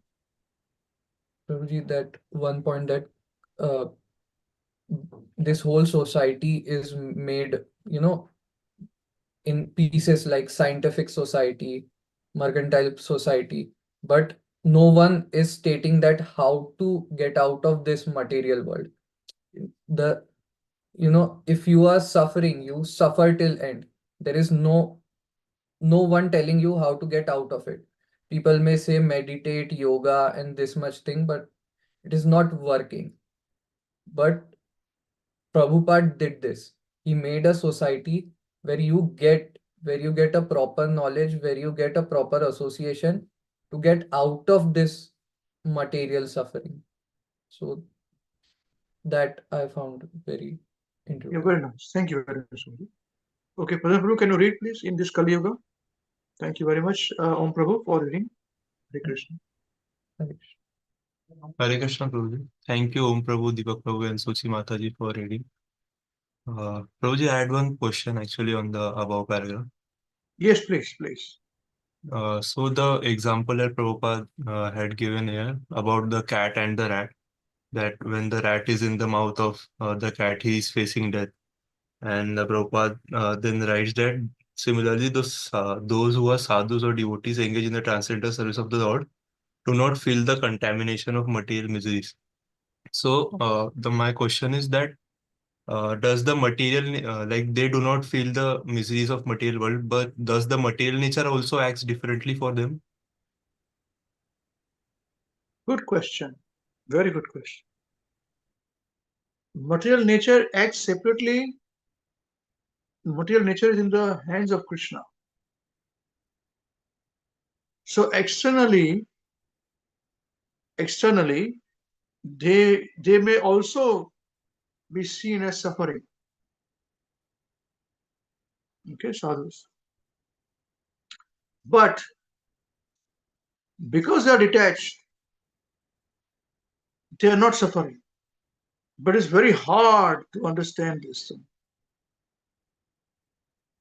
There is a reason why it is very difficult to associate with the sadhu. And my suggestion is that don't unnecessarily speak too much with the sadhu. Don't unnecessarily keep going to the sadhu for association. Be happy in what association you're getting and ask questions. Otherwise, we'll be misunderstood. We will misunderstand, excuse me. Because you will see a sadhu suffering, getting stressed also, getting angry also. You know, everything, oh, we're suffering, is all these things. You know? I've seen it personally. So that is the reason why we leave it a little away. So what happens here is that the knowledge that he has received and practically implementation of this knowledge, that you're not the body, your spirit, soul, all this material world is controlled by Krishna. Okay, with this knowledge becomes the foundation on which he faces this material world, and that is the reason why the suffering is like that snake whose poison has been removed from the fangs.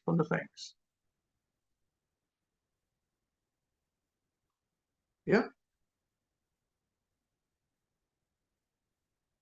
but we should have the knowledge. You can gain knowledge in two ways: either by studying the scriptures, or only when chanting Hare Krishna Maha Mantra, is a Yuga Dharma, or by chanting only Hare Krishna Maha Mantra. And of course, doing service to Krishna, attachment to service, or any kind of service, absorbed in the service. But generally speaking,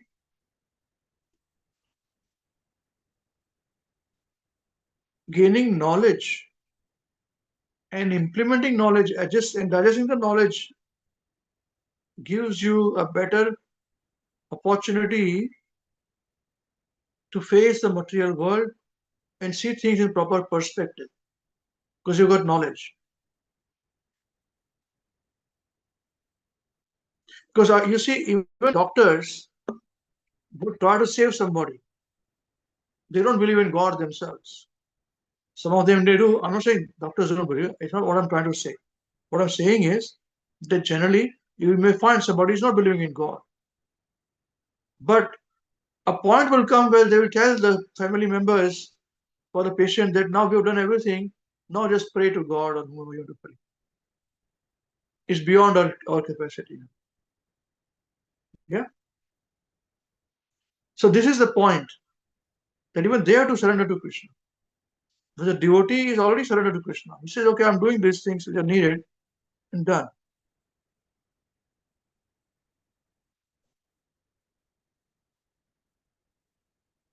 So the suffering exists for devotee too, but the fangs are taken away. But this will be experienced when we ourselves gain that knowledge or come to the platform of understanding how the material world functions and be under the shelter of Krishna by remembering Krishna. Is that okay? Yes, Prabhuji. Yes, thank you, Prabhuji. Prabhuji, can you explain more on the point that you said that we should not unnecessarily waste time of sadhu because we will not understand he's Yeah, suffering. because we start to use our mental speculation. See, we will think, oh, he's like me only. Then we have our own limitations to judge, to speak, how we speak. Our own senses are imperfect. We get angry, we laugh, we do all these things. Or we cry, seeing the Sadhu suffering. There's nothing wrong crying Sadhu suffering, but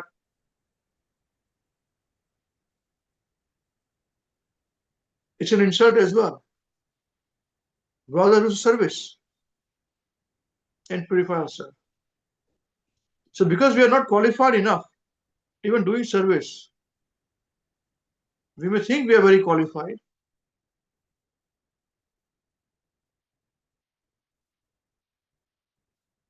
But a real knowledge for a follower, a disciple and a guru, is that a disciple is also as qualified as a guru.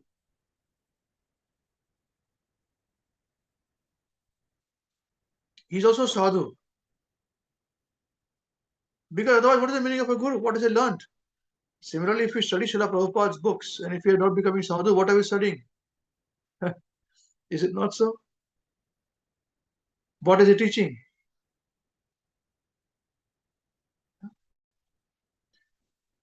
So it is very important that we associate and we keep our distance.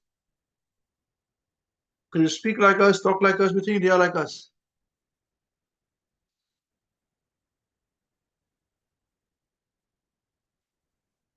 See, so I've also practically experienced this point. So I also keep my distance, unnecessarily. So it doesn't mean you neglect. We don't neglect at all. We are very particular about things, But what to speak, what not to speak. If you don't say, just keep quiet and just be there and listen and do service at the most.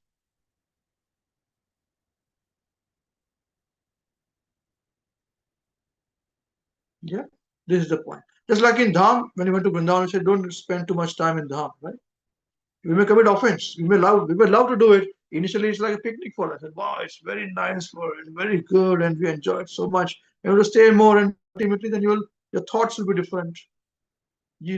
Because all reverence will go away. You see, you become too conversant about things with a Dham also. And you say, I don't like this food here. I like to eat food there. I don't like to stay here. I like to stay there.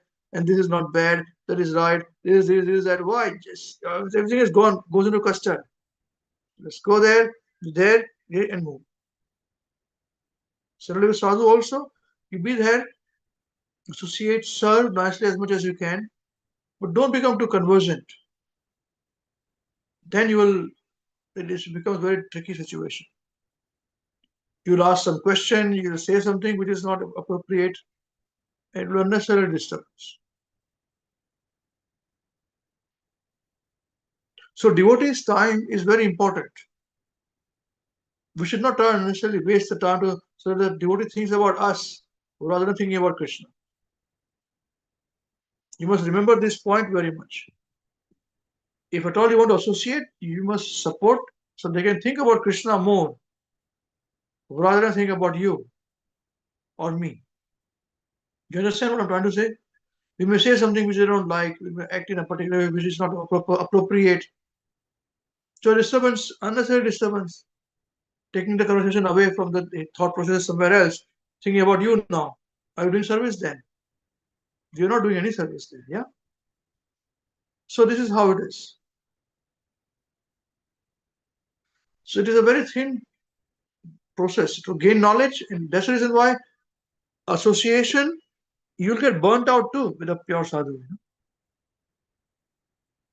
So this reading is very best association. Listening is very best association. So you read Prabhupada's books in the mood of Maharishi Goswami Maharaj, you're studying very nicely. Even if you don't understand, you read again, and read again, and read again, and think about it. And then you'll remember, this is how it is. You see?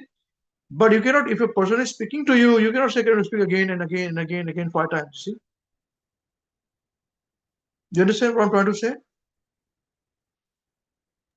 Yes, Prabhu. Yeah. So these are things, it will come over a period of time. And sometimes this is needed, association is needed very much, you know. They also like to be with all of us, be with them. That's fine. So we should know it comes over a period of time. When to stop, when to go, when to be with together, you know. That's how it is.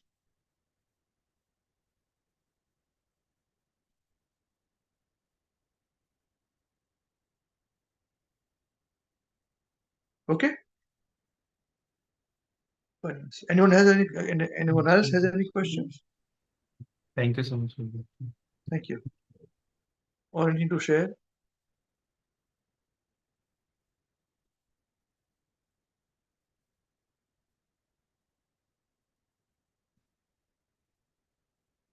Okay, let's start.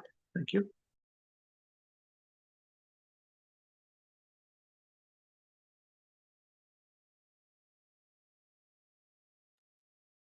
In this Kali Yuga, the present age, the dangerous modes of Rajogun and Tamogun, passion and ignorance, are especially prominent. Practically everyone in this age is contaminated by lust, desire, greed, and ignorance. It is said in the Shastras that in this age of Kali, Sattva Gun, the mode of goodness, is practically non-existent. The 14th chapter of Bhagavad Gita nicely explains how one can free oneself from of contamination by the material modes. Now Kapil Dev advises, Mother, if you want to get rid of the contamination of material nature, you should associate with a sadhu. Attachment to the material modes brings about our bondage. If we want to be free from this bondage, we have to transfer our attachment to a sadhu. Actually, everyone is attached to something. No one can say that he is free from attachment. The Mayavad and Buddhist philosophies tell us to become detached, but this in itself is not possible. A child is attached to playing in so many ways, but gradually his attachment should be transferred to reading and going to school to acquire an education. It is a question not of stopping attachment, but of transferring it. If one simply tries to put an end to attachment, he will become mad. Something must be given in the place of attachments. For instance, we tell our disciples to stop eating meat. But how is this meat eating stopped? In the place of meat, we are supplying kachoris, rasgulla, and many other palatable things. In this way, detachment is possible. First of all, nullify the inferior attachment and then supply a better attachment. There is no question of forcing a living entity. This must be done gradually. A child may have some attachment, but by the system of replacing attachment, his attachment is overturned. Similarly, our consciousness has somehow or other become contaminated. Now it has to be purified. Then Krishna consciousness will automatically arise and awaken. Krishna consciousness is our original consciousness, but somehow or other it has become covered by material attachment. The question is how to give up material attachment and become attached to Krishna. The process is Sadhu Sangha, association with a Sadhu. We have many attachments in this material world, but we cannot make these attachments void. We simply have to purify them. Some say that if the eye is diseased, it should be plucked out, but that is not treatment. Treatment is removing the disease. Somehow or other, there is a cataract, and if the cataract is removed, one's eyesight will be revived. We have many desires, but we have to divert these desires to Krishna's service. For instance, we may be very attached to making money. Therefore, Krishna says, yes, go ahead and conduct your business. There is no harm. Simply give me the results. As stated in Bhagavad Gita, chapter 9, verse 27. Yat karoshi yadasnashi yajjuhoshi dadasi yat tapasyasi kaunteya tat kurushva madarpanam. O son of Kunti, all that you do, all that you eat, all that you offer and give away, as well as all austerities that you may perform, should be done as an offering unto me. This is the beginning of Bhakti Yoga. If we conduct business and earn money, we should spend it for Krishna. This is a form of bhakti. Another vivid example is Arjun, who was a fighter. By fighting, he became a devotee. He did not become a devotee by chanting Hare Krishna, but by fighting in the battle of Kurukshetra. Krishna advised him to fight, but because Arjun was a Vaishnava, in the beginning he was unwilling. A Vaishnava does not like to kill anything, but if Krishna orders him, he must fight. He does not fight out of his own will because a Vaishnava's natural instinct is not to do harm to anyone. However, when a Vaishnava knows that Krishna wants a particular thing done, he does not care for his own considerations. In any case, everyone has some particular type of duty and occupation. If we perform our occupation in the worship of Krishna, our life will be perfect. This is also the instruction given in Srimad Bhagavatam, Canto 1, Chapter 2, verse 13. अतः पुंभिर्द्विज श्रेष्ठा वर्णाश्रम विभागशः स्वनुष्ठिस्तस्य धर्मस्य संसिद्धिर्हरितोषणम्. O best of the thrice born, it is therefore concluded that the highest perfection one can achieve by discharging the duties prescribed for one's own occupation according to caste divisions and orders of life is to please the personality of Godhead. Formerly, the Varnashram Dharma was prominent, and everyone had a particular duty according to his position in society. Now the occupational duties have expanded, but it doesn't matter whether one is an engineer, a doctor, or whatever. Simply try to serve Krishna by the results of work. That is bhakti. It is not the philosophy of this Krishna consciousness movement to disengage people from their activities. One should engage in his occupation, but one should never forget Krishna. Krishna advises us to always become Krishna conscious, and we should always think that we are acting for Krishna. Of course, we should work by the orders of Krishna or his representative, not whimsically. If we perform some nonsensical action and think, I am doing this for Krishna, that will not be accepted. The work must be verified by Krishna's acceptance or by the acceptance of Krishna's representative. Arjun did not fight without Krishna's order. Therefore, we must receive our orders also. We may say, I cannot find Krishna. How can I follow his order? It is the role of the Sadhu to impart Krishna's orders. Since Krishna's representative is the Sadhu, Kapil Dev advises his mother to associate with Sadhus. We have described the symptoms of a Sadhu, and we have stated that a Sadhu should be accepted by his characteristics. It is not that we accept anyone who comes along and says, I am a Sadhu. The characteristics of a Sadhu have to be present. Similarly, it is not that anyone is accepted who comes along and says, I am an incarnation of God. There are characteristics of God given in the Shastra. Sadhu Sangha, association with a Sadhu, is very essential in Krishna consciousness. People are suffering due to contamination by Tamogun and Rajogun. The Sadhu teaches one how to remain purely in Sattvagun by truthfulness, cleanliness, mind control, sense control, simplicity, tolerance, and full faith and knowledge. These are some of the characteristics of Sattvagun. Instead of thinking, unless I have a drink, I will go mad, one should think, unless I associate with a Sadhu, I will go mad. When we can think in this way, we will become liberated. Chaitanya Mahaprabhu has stated that he wants every village in the entire world to be a center for Krishna consciousness so that people can take advantage of sadhus and in turn become sadhus. This is the mission of this Krishna consciousness movement. We simply have to voluntarily undergo some penance in the beginning. It may be a little painful in the beginning to refrain from illicit sex, intoxication, meat eating, and gambling, but one has to be tolerant. To be cured of a disease, we may have to agree to undergo some surgical operation. Although the operation may be very painful, we have to tolerate it. This is called titik shava. At the same time, we have to be karunika. That is, we have to take compassion upon fallen souls by going from town to enlighten others in Krishna consciousness. This is a sadhu's duty. Those who are preachers are superior to those who go to the Himalayas to meditate. It is good to go to the Himalayas to meditate for one's personal benefit, but those who undergo many difficulties in order to preach are superior. They are actually fighting for Krishna's sake, and they are certainly more compassionate. Those sadhus who leave Vrindavan to go fight in the world to spread Krishna consciousness are superior sadhus. This is the opinion of Krishna in Bhagavad Gita, chapter 18, verse 68 and 69.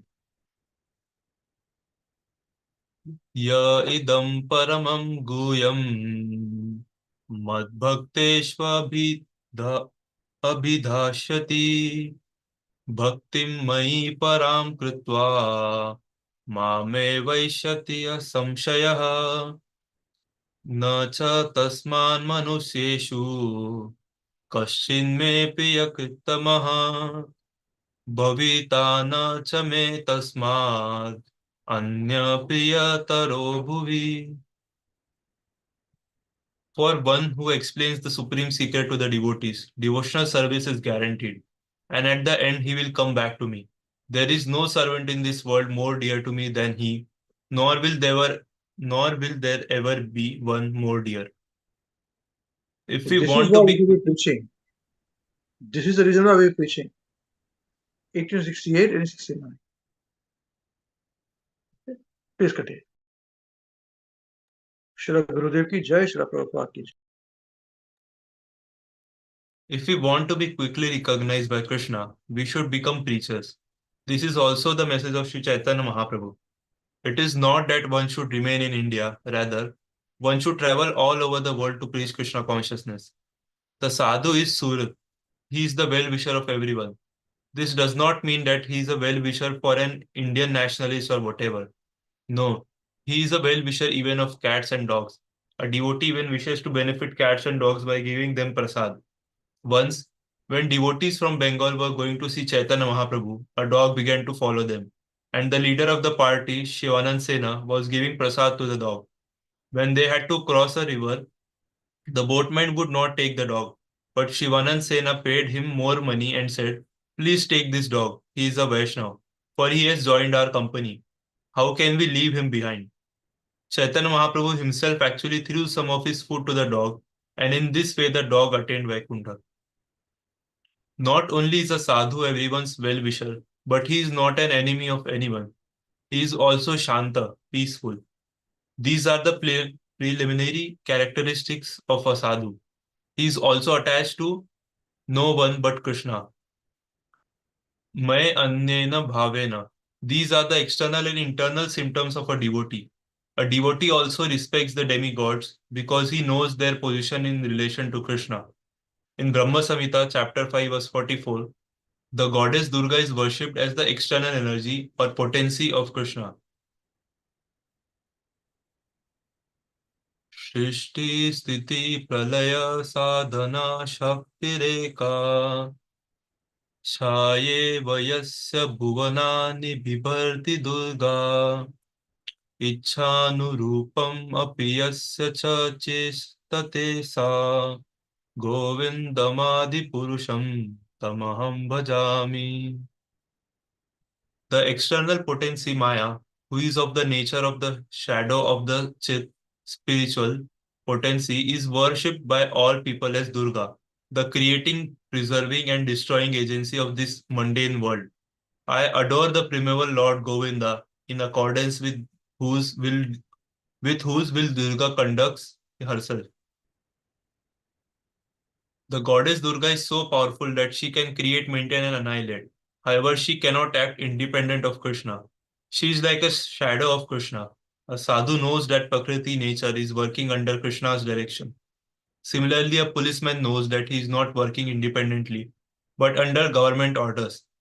This knowledge is required in order that the policeman, who has some power, will not think that he has become God. No, God is not so cheap. God has multi-energies, and one of these energies is Durga. It is not that she is all and all, for there are many millions of Durgas, just as there are many millions of Shivas and millions of universes. Although there are millions of demigods, God is one. It is not that there are a million gods. Of course, God can expand in millions of forms, but that is different. A devotee offers respects to the demigods as the assistants of the Supreme Personality of Godhead, not as the supreme power. One who does not know God as he is considers the demigod to be supreme. Such people are less intelligent. A devotee offers respects to the demigods, but he knows that the Supreme Lord is Krishna. Krishnastu Bhagavan Swayam. Actually, a sadhu, a Vaishnav, offers respects to everyone, and he is ready to give up relatives and everything else for Krishna's sake. A sadhu simply takes pleasure in hearing about Krishna and talking about him. There are many pastimes enacted by Krishna. He fights and kills demons, and he performs his pastimes with the gopis. He plays as a cowherd boy in Vrindavan and as king of Dwarka. There are many books about Krishna, Krishna Katha, and this Krishna consciousness movement has already published many of them. Apart from Bhagavad Gita, which is spoken by Krishna, we can read these other books. In this way, one can learn the art of becoming a sadhu. Simply by hearing about Krishna and speaking about him, we will be immediately relieved from the suffering of this material condition. As stated in this verse, Ta ete sadhava sadvi sarvasanga vivarjitaha. These symptoms are visible when one no longer has material attachment. A sadhu does not think himself Hindu, Muslim, Christian, American, Indian, or whatever. A sadhu simply thinks, I am the servant of Krishna. Sri Chaitanya Mahaprabhu has said, I am not a Brahman, Kshatriya, Vaishya, Shudra, Brahmachari, or whatever. I am simply the servant of the servant of the servant of Krishna. One need only learn this process in order to render the best service to humanity. Jai Srila Prabhupada ki Jai. Srila Gurudev ki Jai. Wonderful, wonderful. Thank you very much, Prabhuji.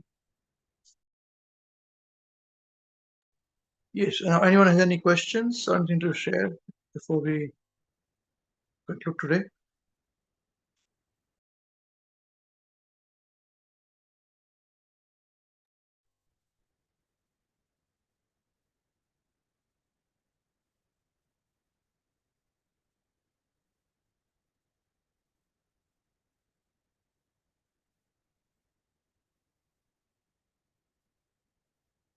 Okay. Hare Krishna. Very well.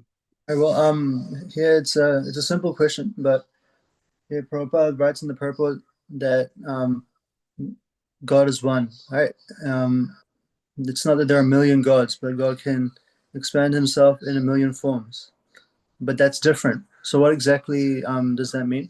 What Prabhupada's saying? Could you repeat, to read that particular place? Yeah, Hare Krishna. Yeah, it is not that there are millions of gods. There are million gods. Although there are millions of demigods, God is one. It is not that there are a million gods. Of course, God can expand in millions of forms, but that is different. So, like in Vaikuntha planets, there are innumerable Vaikuntha planets, universes in Vaikuntha. Because Vaikuntha means spiritual world. Material world is 24% of the creation total. 75% of the creation is Vaikuntha, spiritual world. They're actually unlimited. That also is expanding. Okay. In this Vaikuntha planet, spiritual world, there are innumerable universes. In each universe, there is a universal president, presiding deity. That is a form of Krishna, Vishnu. So they are unlimited.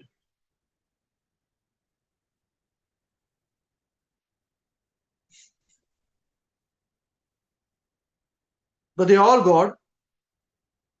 Portion, plenary portion, part of the plenary portion. Some of them are Chaktavish avatar. Some are Guna avatar. The Leela avatar. The Kala. That's why it is mentioned for Krishna. Ete chamsa kala pumsa Krishnastu Bhagavan Swayam. Indrirari Vyakulam Lokam. Mrudayanti Yuga Yuga.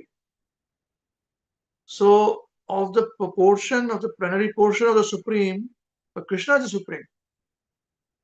All the unlimited. Ete means all this. Chamsa, cha, amsha. Also, amsha means portion. Kalaha, plenary portion, expansion, Pumsa of the complete Supreme. Krishna's tu Bhagavan Swayam. The tu is very important word there. Krishna's tu meaning but Krishna is the Supreme of all of them.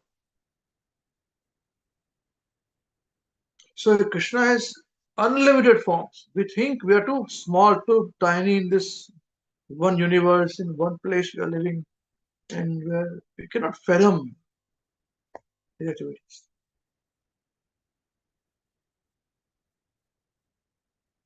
So this is the meaning of it.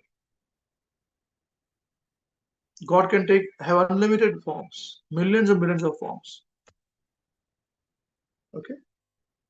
Is it all right? Yes, thank you very much for the nice explanation. Hare Krishna. Hare Krishna. Anyone else wants to say anything?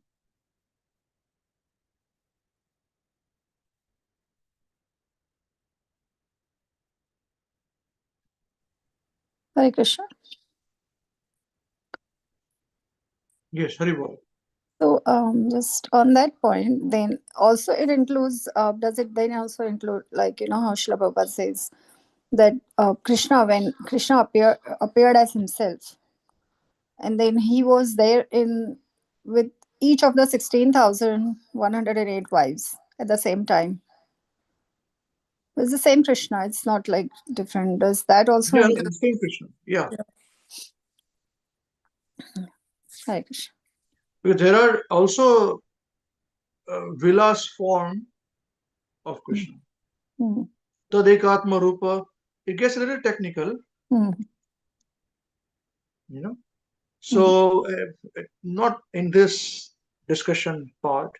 Mm. This will become very technical part. But as you ask the question, then there is also Tadekatma Rupa, there is Swayam Prakash. Swayam Prakash has got Prabhav and Vilas forms. Mm. You see, so the Prabhav form is this one. Mm. Very expansive. But they have got specific roles for it. Mm. Okay. Yeah, but they're all Krishna. Yeah. Mm. Yeah. Thank you. Hare Krishna. Yeah. So generally we say that it's Krishna, then there's Balaram, then from Balaram there is quadruple expansion, quadruple expansion. In between there are others, which are reasons for it. So once you understand this, then we understand that Krishna's form in Golok, Krishna's form in Vaikuntha, and the roles, differentiations are there. Mm. Okay. Yeah. Thank you. Hare Krishna. Thank you. Hare Krishna. Okay. Anyone else has any questions?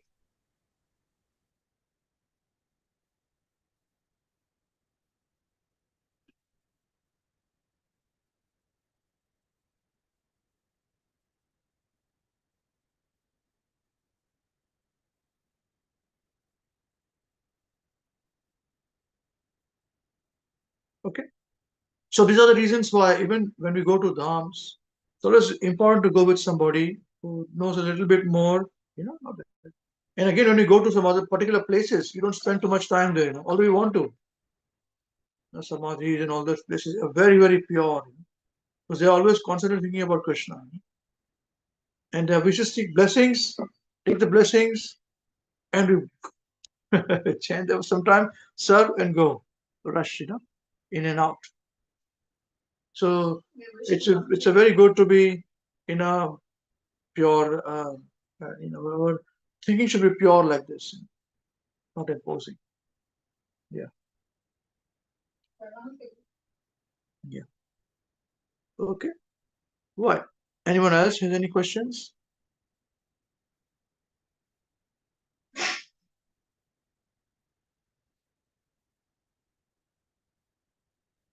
No?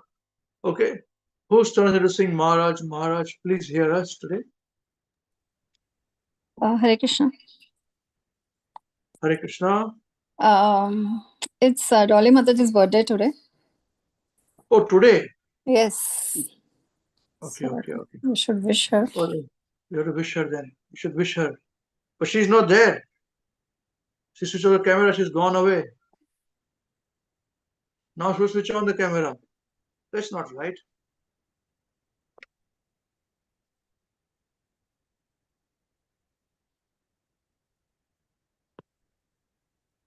She there, Mataji? She's not there. Is she there? She's coming, Prabhuji. She was in a different room.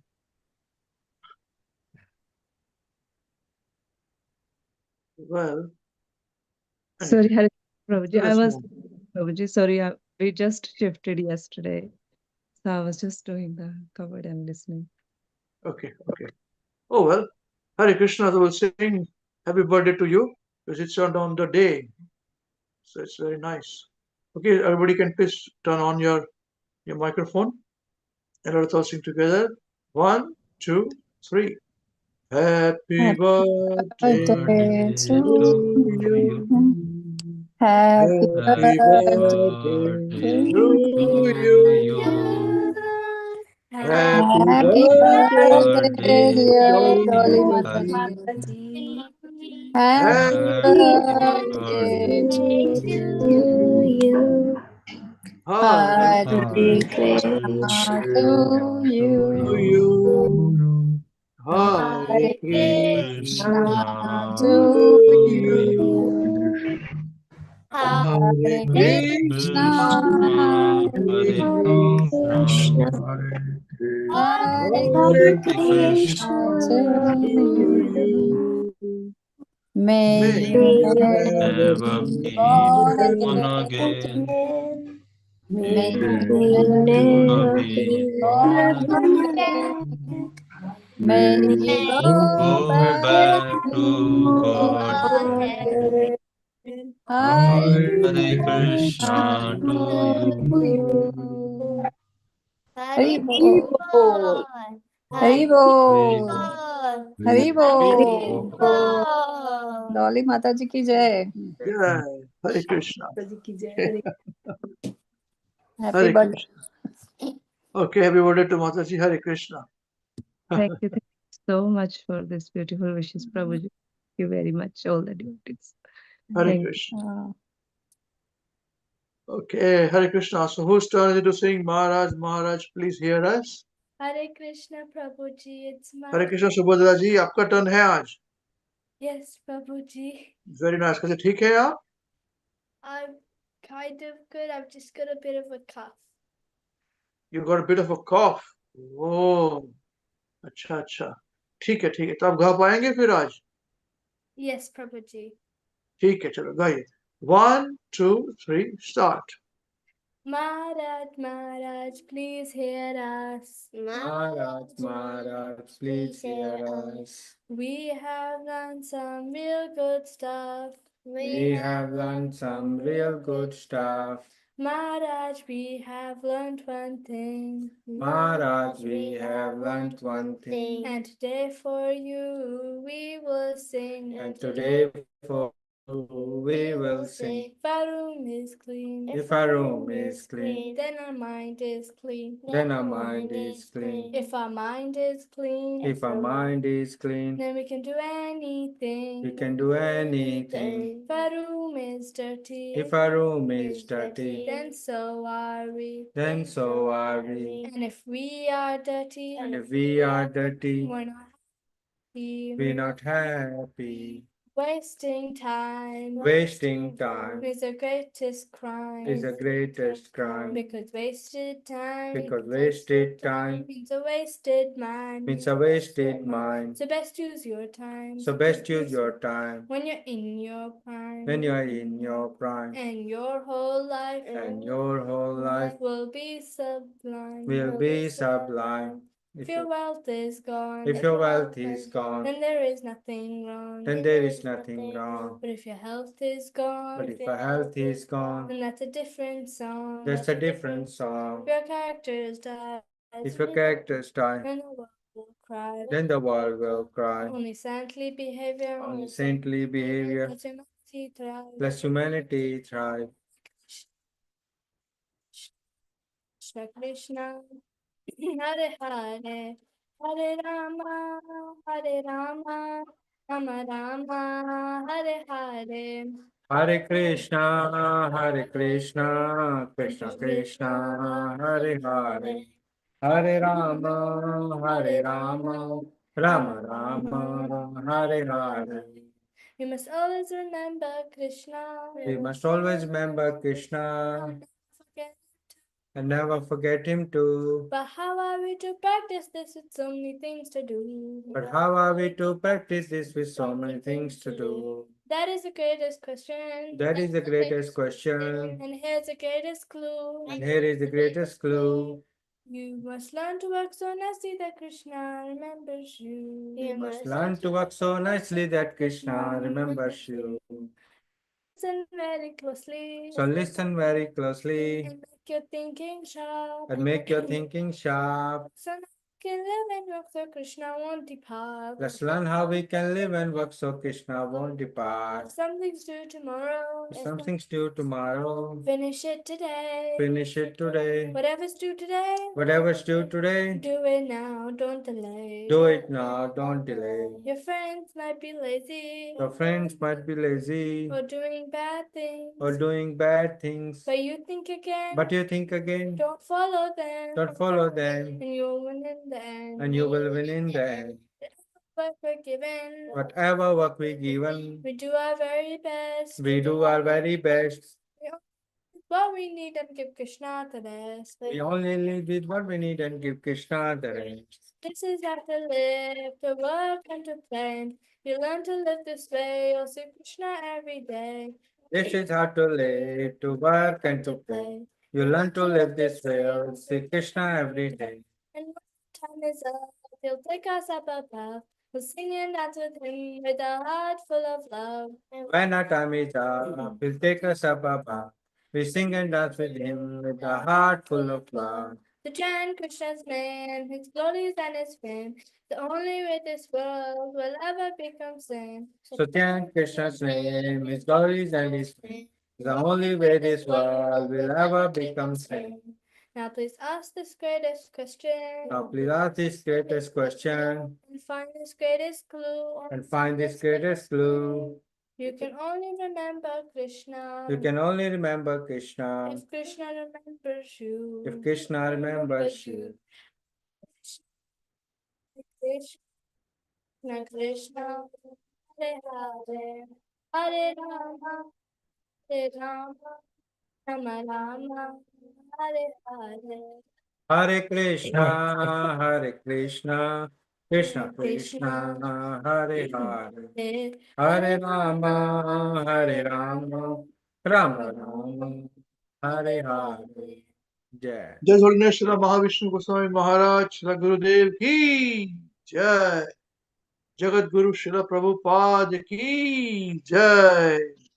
Krishananta Koti Vaishnav Vrinda ki Jai. Krishnai Gaur Chandra Premanande Hari Hari Bol. All glories to the assembled devotees, Hare Krishna. All glories to the assembled devotees, Hare Krishna. All glories to the assembled devotees, Hare Krishna. All glories to Lotus feet of Shri Guru and Shri Gauranga ki Jai. Jagat Guru Srila Prabhupada ki Jai. Srila Gurudev ki Jai. Namo Vishnupadaya Krishna Prasthaya Bhutale Srimati Mahavishnu Goswami Namine. Namo Vishnupadaya Krishna Prasthaya Bhutale Srimati Bhakti Vedanta Swami Namine. Namaste Saraswati Devi Gaurmani Pachayine. Nirvishesh Shunnivari Paswati Testarine.